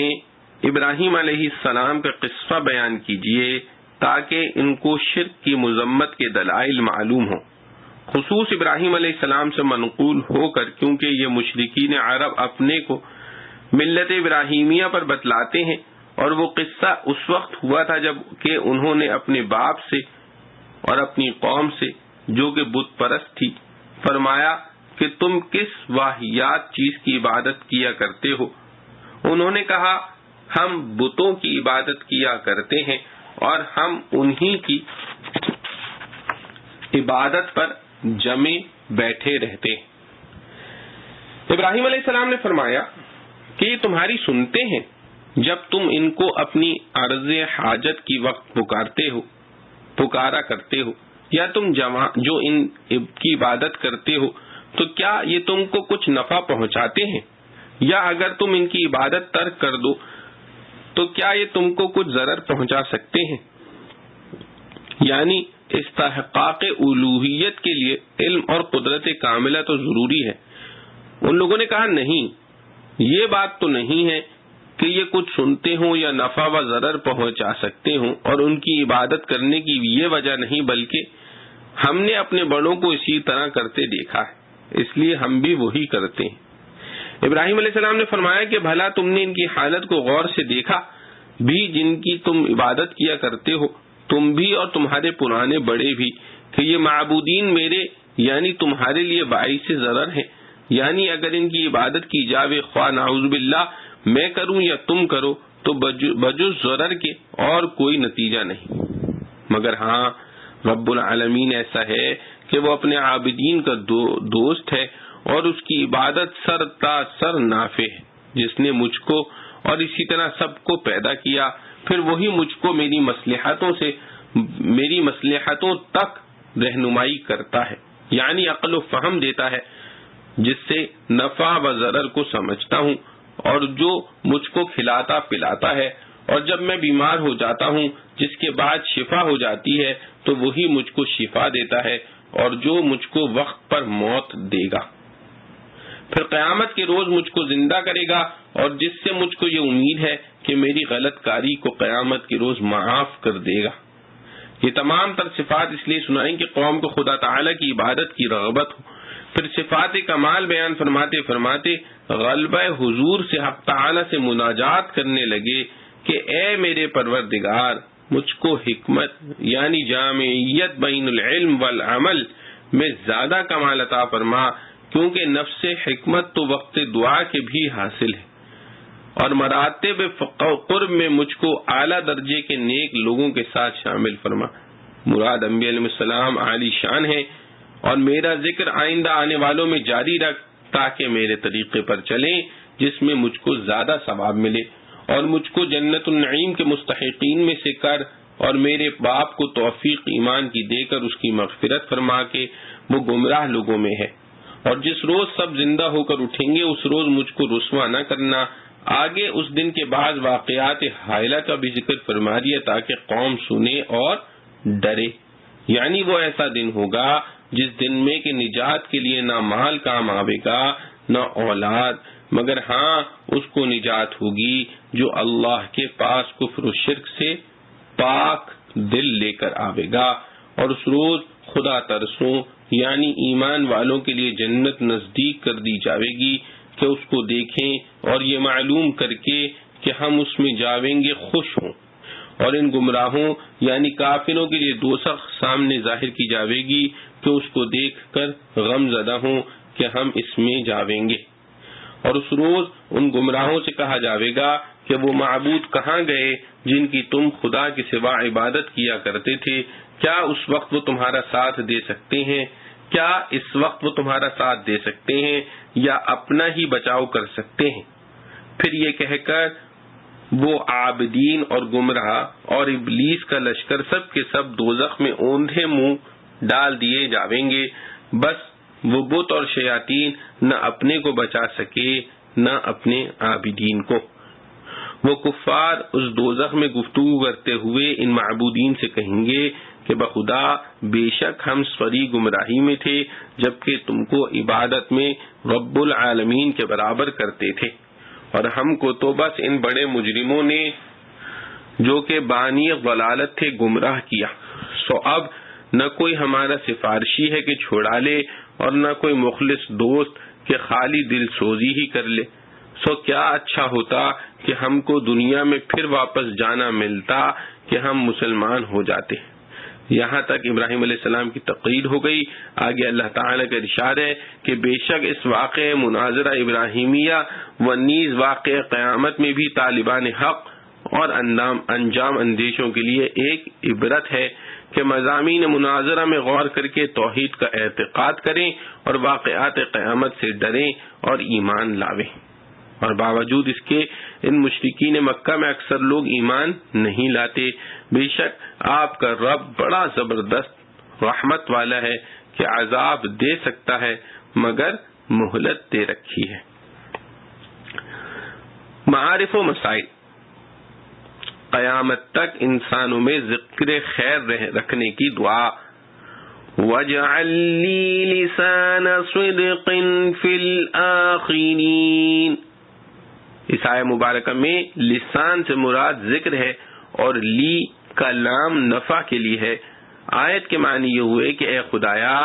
مجھے ایسے پسندیدہ طریقے اور عمدہ نشانیاں عطا فرما جس کی دوسرے لوگ قیامت تک پیروی کریں، اور مجھے ذکر خیر اور عمدہ صفت سے یاد کیا کریں۔ خدا تعالی نے حضرت ابراہیم علیہ السلام کی دعا قبول فرمائی۔ یہود و نصارہ اور مشرکین مکہ تک ملت ابراہیمی سے محبت و الفت رکھتے ہیں۔ یہود و نصارہ اور مشرکین مکہ تک ملت ابراہیمی سے محبت و الفت رکھتے ہیں اور اپنے آپ کو اسی کی طرف منسوب کرتے ہیں۔ اگرچہ ان کا طریقہ ملت ابراہیمی کے خلاف کفر و شرک ہے، مگر وہ دعویٰ یہی کرتے ہیں کہ ہم ملت ابراہیمی پر ہیں، اور امت محمدیہ صلی اللہ علیہ وسلم تو بجا طور پر بھی ملت ابراہیمی پر ہونے کو اپنے لیے باعث فخر سمجھتی ہے۔ حب جاہ مذموم مگر چند شرائط کے ساتھ جائز ہے۔ حب جاہ یعنی لوگوں سے اپنی عزت کرنے اور مداح کرنے کی خواہش شرعاً مذموم ہے۔ قرآن کریم نے دار آخرت کی نعمتوں کو حب جاہ کے ترک کرنے پر موقوف قرار دیا ہے۔ قال تعالی تلک الدار الآخرة نجعلها للذین لا یریدون علوا فی الارض ولا فسادا۔ اس جگہ آیت وَاجْعَلْ لِي لِسَانَ صِدْقٍ فِي الْآخِرِينَ میں حضرت ابراہیم علیہ السلام کی یہ دعا کہ آنے والی نسلوں میں میری تعریف و ثنا ہوا کرے بظاہر حب جاہ میں داخل معلوم ہوتی ہے، لیکن آیت کے الفاظ میں غور کیا جائے تو معلوم ہو جائے گا کہ اس دعا کا اصل مقصد حب جاہ نہیں بلکہ اللہ تعالیٰ سے اس کی دعا ہے کہ ایسے نیک اعمال کی توفیق بخشیں جو میری آخرت کا سامان بنے اور اس کو دیکھ کر دوسرے لوگوں کو بھی اعمال صالحہ کی رغبت ہو، اور میرے بعد بھی لوگ اعمال صالحہ میں میری پیروی کرتے رہیں، جس کا خلاصہ یہ ہے کہ اس سے کوئی وجاہت کا فائدہ حاصل کرنا مقصود ہی نہیں جس کو حب جاہ کہا جا سکے۔ قرآن و حدیث میں جہاں طلب جاہ کو ممنوع اور مذموم قرار دیا ہے اس کی مراد وہی دنیاوی وجاہت اور اس سے دنیاوی منافع حاصل کرنا ہے۔ امام ترمذی و نسائی نے حضرت کعب رضی اللہ عنہ بن مالک کی روایت سے بیان کیا کہ رسول اللہ صلی اللہ علیہ وسلم نے فرمایا کہ دو بھوکے بھیڑیے جو بکریوں کے گلے میں چھوڑ دیے جاویں وہ بکریوں کے ریوڑ کو اتنا نقصان نہیں پہنچاتے جتنا دو خصلتیں انسان کے دین کو نقصان پہنچاتی ہیں، ایک مال کی محبت، دوسرے اپنی عزت و جاہ کی طلب۔ اور حضرت ابن عباس رضی اللہ عنہ سے بسند ضعیف دہلوی نے یہ روایت نقل کی ہے کہ جاہ و ثنا کی محبت انسان کو اندھا بہرا کر دیتی ہے۔ ان تمام روایات سے مراد وہ حب جاہ اور طلب ثنا ہے جو دنیاوی مقاصد کے لیے مطلوب ہو یا جس کی خاطر دین میں مداہنت یا کسی گناہ کا ارتکاب کرنا پڑے، اور جب یہ صورت نہ ہو تو طلب جاہ مذموم نہیں۔ حدیث میں خود رسول اللہ صلی اللہ علیہ وسلم سے دعا منقول ہے اللہم اجعلنی فی عینی صغیرا وفی اعین الناس کبیرا، یعنی یا اللہ مجھے خود اپنی نگاہ میں تو چھوٹا اور حقیر بنا دیجئے اور لوگوں کی نظر میں بڑا بنا دیجئے۔ یہاں بھی لوگوں کی نظر میں بڑا بنانے کا مقصد یہ ہے کہ لوگ نیک اعمال میں میری پیروی کریں۔ اس لیے امام مالک رحمۃ اللہ علیہ نے فرمایا کہ جو شخص واقع میں صالح اور نیک ہو، لوگوں کی نظر میں نیک بننے کے لیے ریاکاری نہ کرے، اس کے لیے لوگوں کی طرف سے مدح و ثنا کی محبت مذموم نہیں۔ ابن عربی علیہ رحمہ نے فرمایا کہ آیت مذکورہ سے ثابت ہوا کہ جس نیک عمل سے لوگوں میں تعریف ہوتی ہو اس نیک عمل کی طلب و خواہش جائز ہے، اور اس امام غزالی رحمۃ اللہ نے فرمایا کہ دنیا میں عزت و جاہ کی محبت 3 شرطوں کے ساتھ جائز ہے۔ اول یہ کہ اس سے مقصود اپنے آپ کو بڑا اور اس کے بالمقابل دوسرے کو چھوٹا یا حقیر قرار دینا نہ ہو، بلکہ آخرت کے فائدے کے لیے ہو کہ لوگ میرے معتقد ہو کر نیک اعمال میں میرا اتباع کریں۔ دوسرے یہ کہ جھوٹی ثنا خوانی مقصود نہ ہو کہ جو صفت اپنے اندر نہیں ہے لوگوں سے اس کی خواہش رکھے کہ وہ اس صفت میں اس کی تعریف کریں۔ تیسرے یہ کہ اس کے حاصل کرنے کے لیے کسی گناہ یا دین کے معاملے میں مداہنت اختیار نہ کرنی پڑے۔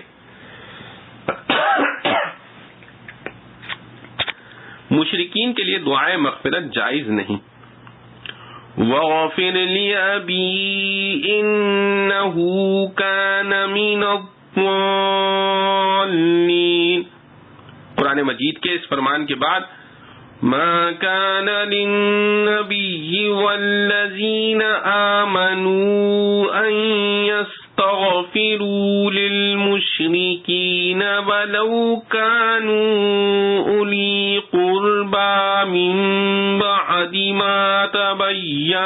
لهم أنهم أصحاب الجحيم. اب کسی ایسے شخص کے لیے جس کا کفر پر مرنا یقینی ہو استغفار اور دعائے مغفرت طلب کرنا ناجائز اور حرام ہے، کیونکہ آیت مبارکہ کا ترجمہ یہ ہے کہ کسی نبی اور ایمانداروں کے لیے یہ قطعاً جائز نہیں کہ وہ مشرکوں کے لیے مغفرت طلب کریں، خواہ وہ اس کے رشتہ دار اور قریبی ہی کیوں نہ ہوں، جبکہ ان کا جہنمی ہونا بالکل واضح ہو چکا ہو. ایک سوال و جواب. اب یہاں یہ سوال پیدا ہو جاتا ہے کہ اس نہی و ممانعت کے بعد پھر حضرت ابراہیم علیہ السلام نے اپنے مشرک باپ کے لیے کیوں دعائے مغفرت مانگی؟ اس کا جواب خود اللہ رب العزت نے قرآن مجید میں دے دیا کہ وَمَا كَانَ اسْتِغْفَارُ إِبْرَاهِيمَ لِأَبِيهِ إِلَّا عَن مَّوْعِدَةٍ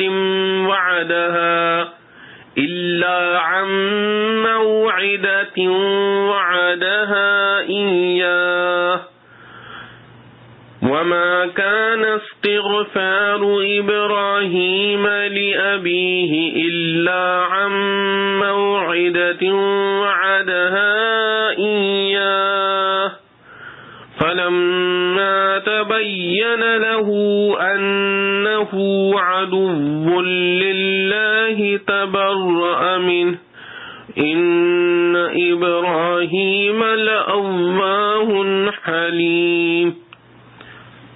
جواب کا خلاصہ یہ ہے کہ حضرت ابراہیم علیہ السلام نے اپنے باپ کے لیے ان کی زندگی میں استغفار اس نیت اور خیال سے کی تھی کہ اللہ رب العزت ان کو ایمان لانے کی توفیق دے، جس کے بعد مغفرت یقینی ہے. یا حضرت ابراہیم علیہ السلام کو یہ خیال تھا کہ میرا باپ خفیہ طور پر ایمان لے آیا ہے، اگرچہ اس کا اظہار اور اعلان نہیں کیا، لیکن جب حضرت ابراہیم علیہ السلام کو معلوم ہو گیا کہ میرا باپ تو کفر پر مرا ہے تو انہوں نے اپنی پوری بیزاری اور برات کا اظہار فرمایا. اس بات کی تحقیق کہ حضرت ابراہیم علیہ السلام کو باپ کا کفر اور شرک اپنے باپ کی زندگی میں معلوم ہو گیا تھا یا مرنے کے بعد یا قیامت کے روز ہوگا، اس کی پوری تفصیل سورہ توبہ میں مذکور ہے. یوم لا ينفع مال ولا بنون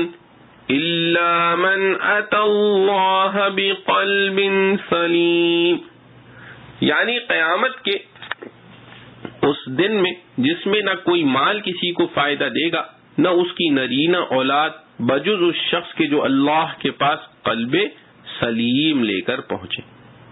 اس آیت کی تفسیر بعض حضرات نے استثناء کو استثناء منقطع قرار دے کر یہ کی ہے کہ اس روز کسی کو نہ اس کا مال کام آئے گا نہ اولاد، ہاں کام آئے گا تو صرف اپنا قلب سلیم جس میں شرک و کفر نہ ہو. اور اس جملے کی مثال ایسی ہوگی جیسے کوئی شخص زید کے متعلق کسی سے پوچھے کہ کیا زید کے پاس مال اور اولاد بھی ہے، وہ اس کے جواب میں کہے اس کا مال و اولاد تو اس کا قلب سلیم ہے، جس کا مطلب یہ ہوتا ہے کہ مال و اولاد تو کچھ نہیں مگر ان سب کے بدلے اس کے پاس اپنا قلب سلیم موجود ہے. خلاصہ مضمون آیت کا اس تفسیر پر یہ ہوتا ہے کہ مال یا اولاد تو اس روز کچھ کام نہ آئیں گے، کام صرف اپنا ایمان اور عمل صالح آئے گا، جس کو قلب سلیم سے تعبیر کر دیا گیا ہے. اور مشہور تفسیر اکثر مفسرین کے نزدیک یہ ہے کہ استثناء متصل ہے اور معنی یہ ہے کہ مال اور اولاد قیامت کے روز کسی شخص کے کام نہ آئیں گے بجز اس شخص کے جس کا قلب سلیم ہے، یعنی وہ مومن ہے. اس کا حاصل یہ ہوا کہ یہ سب چیزیں قیامت میں بھی مفید و نافع ہو سکتی ہیں مگر صرف مومن کے لیے نفع بخش ہوں گی، کافر کو کچھ نفع نہ دیں گی. یہاں ایک بات قابل نظر ہے کہ اس جگہ قرآن کریم نے ولا بنون فرمایا جس کے معنی نرینہ اولاد کے ہیں. عام اولاد کا ذکر غالباً اس لیے نہیں کیا کہ آڑے وقت میں کام آنے کی توقع دنیا میں بھی نرینہ اولاد یعنی لڑکوں ہی سے ہو سکتی ہے. لڑکیوں سے کسی مصیبت کے وقت امداد ملنے کا تو یہاں بھی احتمال شاذ و نادر ہی ہوتا ہے. اس لیے قیامت میں بالتخصیص لڑکوں کے غیر نافع ہونے کا ذکر کیا گیا جس سے دنیا میں توقع نفع کی رکھی جاتی تھی.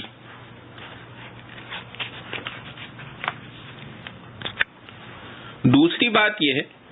کہ قلب سلیم کے لفظی معنی تندرست دل کے ہیں. ابن عباس رضی اللہ عنہ نے فرمایا کہ اس سے مراد وہ قلب ہے جو کلمہ توحید کی گواہی دے اور شرک سے پاک ہو.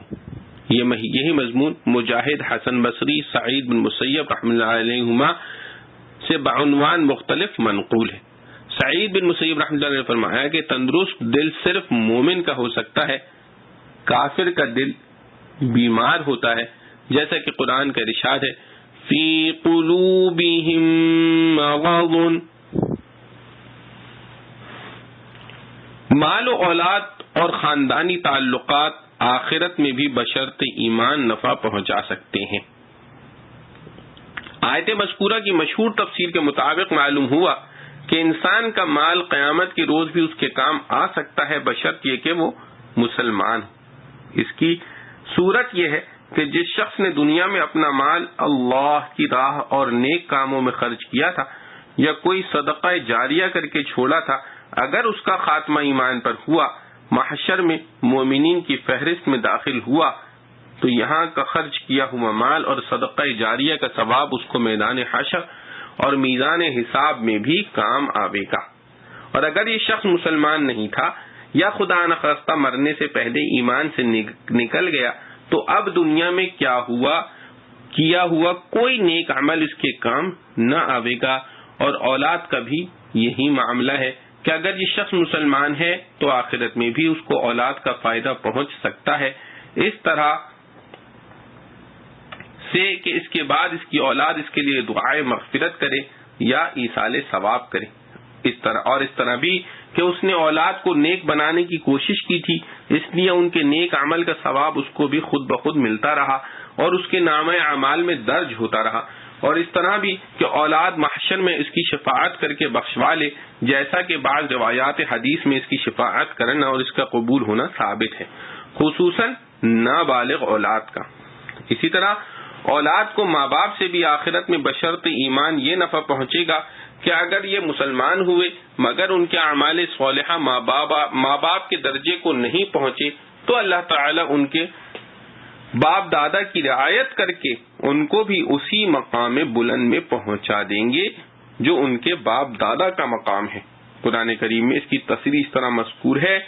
وَأَلْحَقْنَا بِهِمْ ذُرِّيَّتَهُمْ، یعنی ہم ملا دیں گے اپنے نیک بندوں کے ساتھ ان کی ذریت کو بھی. اس آیت کی مذکور صدر مشہور تفسیر سے معلوم ہوا کہ قرآن کریم میں جہاں کہیں یہ مذکور ہے کہ قیامت میں خاندانی تعلق کچھ کام نہ آئے گا، اس کی مراد یہ ہے کہ غیر مومن کو کام نہ آئے گا، یہاں تک کہ پیغمبر کی اولاد اور بیوی بھی اگر مومن نہیں تو ان کی پیغمبری سے ان کو قیامت میں کوئی فائدہ نہیں پہنچے گا، جیسا کہ حضرت نوح علیہ السلام کے بیٹے اور لوط علیہ السلام کی بیوی اور ابراہیم علیہ السلام کے والد کا معاملہ ہے. آیات قرآن فَإِذَا نُفِخَ فِي الصُّورِ فَلَا أَنْسَابَ بَيْنَهُمْ، اور يَوْمَ يَفِرُّ الْمَرْءُ مِنْ أَخِيهِ وَأُمِّهِ وَأَبِيهِ، اور لَا يَجْزِي وَالِدٌ عَنْ وَلَدِهِ. ان سب آیات کا یہی مفہوم ہو سکتا ہے. واللہ اعلم. كذبت قوم نوح المرسلين إذ قال لهم أخوهم نوح ألا تتقون إني لكم رسول أمين فاتقوا الله وأطيعون وما أسألكم عليه من أجر إن أجري إلا على رب العالمين فاتقوا الله وأطيعون قالوا أنؤمن لك واتبعك الأرذلون قال وما علمي بما كانوا يعملون إن حسابهم إلا على ربي لو تشعرون وما أنا بطارد المؤمنين إن أنا إلا نذير مبين قالوا لئن لم تنته يا نوح لتكونن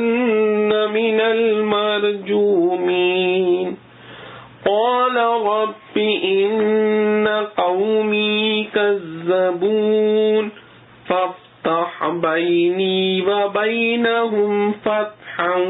ونجني ومن معي من المؤمنين فأنجيناه ومن معه في الفلك المشحون ثم أغرقنا بعد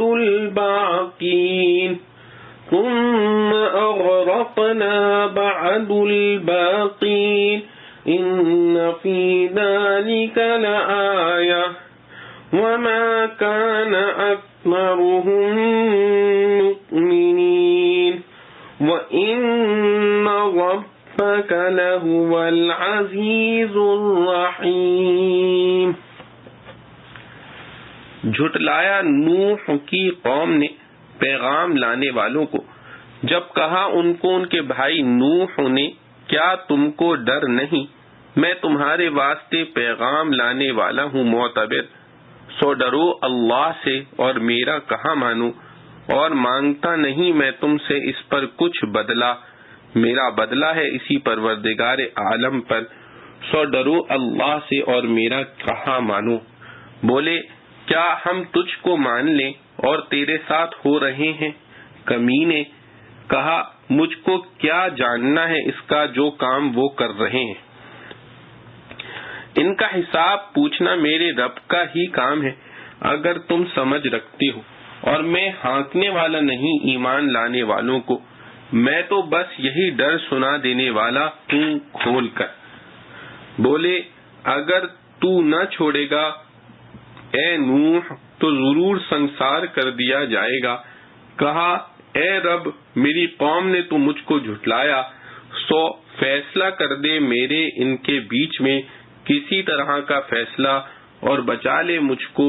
اور جو میرے ساتھ ہیں ایمان والے. پھر بچا دیا ہم نے اس کو اور جو اس کے ساتھ تھے اس لدی ہوئی کشتی میں. پھر ڈبا دیا ہم نے اس کے پیچھے ان باقی رہے ہووں کو. اور البتہ اس بات میں نشانی ہے اور ان میں بہت لوگ نہیں ہیں ماننے والے اور تیرا رب وہی ہے زبردست رحم والا. خلاصہ تفصیل قوم نوح نے پیغمبروں کو جھٹلایا کیونکہ ایک پیغمبر کی تکذیب سے سب کی تکذیب لازم آتی ہے جبکہ ان سے ان کی برادری کے بھائی نوح علیہ السلام نے فرمایا کہ کیا تم خدا سے نہیں ڈرتے میں تمہارا امانت دار پیغمبر ہوں کہ بعینی ہی پیغام خداوندی بلا کمی بیشی پہنچا دیتا ہوں. سو اس کا مقتضا یہ ہے کہ تم لوگ اللہ سے ڈرو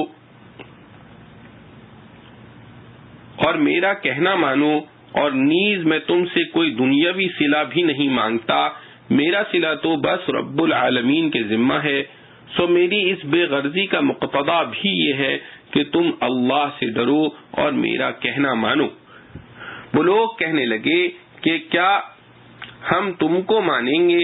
حالانکہ رذیل لوگ تمہارے ساتھ ہو لیے ہیں جن کی موافقت سے شرفا کو عار آتی ہے اور نیز اکثر ایسے کم حوصلہ لوگوں کا مقصد کسی کے ساتھ لگنے سے کچھ مال یا جاہ حاصل کرنا ہوتا ہے ان کا دعوی ایمان بھی قابل اعتبار نہیں. نوح علیہ السلام نے فرمایا کہ ان کے پیشہ ورانہ کام سے مجھ کو کیا بحث خواہ شریف ہوں یا رذیل ہوں دین میں اس توافت کا کیا اثر رہا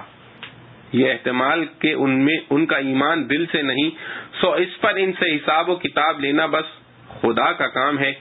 کیا خوب ہو کہ تم اس کو سمجھو اور رضالت پیشہ لوگوں کو اپنے ایمان کا معنی قرار دینے سے جو اشارتاً یہ درخواست نکلتی ہے کہ میں ان کو اپنے پاس سے دور کروں تو میں ایمانداروں کو دور کرنے والا نہیں ہوں خواہ تم ایمان لاؤ یا نہ لاؤ. میرا کوئی ضرر نہیں، کیونکہ میں تو صاف طور پر ایک ڈرانے والا ہوں اور تبلیغ سے میرا فرض منصبی پورا ہو جاتا ہے۔ آگے اپنا نفع و نقصان تم لوگ دیکھ لو۔ وہ لوگ کہنے لگے اگر تم اس کہنے سننے سے اے نوح باز نہ آؤ گے تو ضرور سنسار کر دیے جاؤ گے۔ غرض جب سالہ سال اس طرح گزر گئے تب نوح علیہ السلام نے دعا کی کہ اے میرے پروردگار، میری قوم مجھ کو برابر جھٹلا رہی ہے، سو آپ میرے اور ان کے درمیان ایک عملی فیصلہ کر دیجئے، یعنی ان کو ہلاک کر دیجئے اور مجھ کو اور جو ایماندار میرے ساتھ ہیں ان کو اس ہلاکت سے نجات دیجئے۔ تو ہم نے ان کی دعا قبول کی اور ان کو اور جو ان کے ساتھ بھری ہوئی کشتی میں سوار تھے ان کو نجات دی، پھر اس کے بعد ہم نے باقی لوگوں کو غرق کر دیا۔ اس واقعے میں بھی بڑی عبرت ہے، اور باوجود اس کے ان کفار مکہ میں سے اکثر لوگ ایمان نہیں لاتے۔ بے شک آپ کا رب زبردست اور مہربان ہے کہ باوجود عذاب پر قادر ہونے کے ان کو مہلت دیے ہوئے ہے۔ معارف و مسائل، طاعات پر اجرت لینے کا حکم۔ وَمَا أَسْأَلُكُمْ عَلَيْهِ مِنْ أَجْرٍ، اس آیت سے معلوم ہوتا ہے کہ تعلیم اور تبلیغ پر اجرت لینا درست نہیں، اس لیے سلف صالحین نے اجرت لینے کو حرام کہا ہے، لیکن متاخرین نے اس کو بحالت مجبوری جائز قرار دیا ہے۔ اس کی پوری تفصیل آیت لا تشتروا بآیاتی ثمنا قلیلا کے تحت میں بیان ہو چکی ہے۔ فائدہ، اس جگہ فاتقوا اللہ وأطیعون کی آیت 2 دفعہ تاکید کے لیے اور یہ بتلانے کے لیے لائی گئی ہے کہ اطاعت رسول اور خدا تعالی سے ڈرنے کے لیے صرف رسول کی امانت و دیانت یا صرف تبلیغ و تعلیم پر اجرت نہ طلب کرنا ہی کافی تھا، لیکن جس رسول میں یہ سب صفتیں پائی جائیں اس کی اطاعت اور اس کے خدا سے ڈرنا تو اور لازمی ہو جاتا ہے۔ شرافت و رضالت اعمال و اخلاق سے ہے، نہ کہ خاندان اور جاہ و چشم سے۔ قالوا انؤمن لك واتبعك الارذلون قال وما علمي بما كانوا يعملون۔ اس آیت میں اول مشرکین کا یہ قول نقل کیا ہے کہ انہوں نے حضرت نوح علیہ السلام پر ایمان لانے سے انکار کی وجہ یہ بیان کی کہ آپ کے ماننے والے سارے رذیل لوگ ہیں، ہم عزت دار شریف ان میں کیسے مل جائیں۔ نوح علیہ السلام نے جواب میں فرمایا کہ مجھے ان کے اعمال کا حال معلوم نہیں۔ اس میں اشارہ فرما دیا کہ تم لوگ جو خاندانی شرافت یا مال و دولت اور عزت و جاہ کو شرافت کی بنیاد سمجھتے ہو یہ غلط ہے، بلکہ مدار عزت و ذلت یا شرافت و رضالت کا دراصل اعمال و اخلاق پر ہے۔ تم نے جن پر یہ حکم لگا دیا کہ یہ سب رذیل ہیں، یہ تمہاری جہالت ہے، کیونکہ ہم ہر شخص کے اعمال و اخلاق کی حقیقت سے واقف نہیں، اس لیے ہم کوئی فیصلہ نہیں کر سکتے کہ حقیقتاً کون رذیل ہے کون شریف۔ اللہ رب العزت سے دعا ہے جو کچھ پڑھا سنا گیا ہمیں اس پر عمل کرنے کی توفیق نصیب فرمائے۔ وآخر دعوانا الحمد للہ رب العالمین۔ ربنا تقبل منا انك انت السميع العليم وتب علينا انك انت التواب الرحيم۔ سبحان ربك رب العزة عما يصفون وسلام على المرسلين والحمد لله رب العالمين۔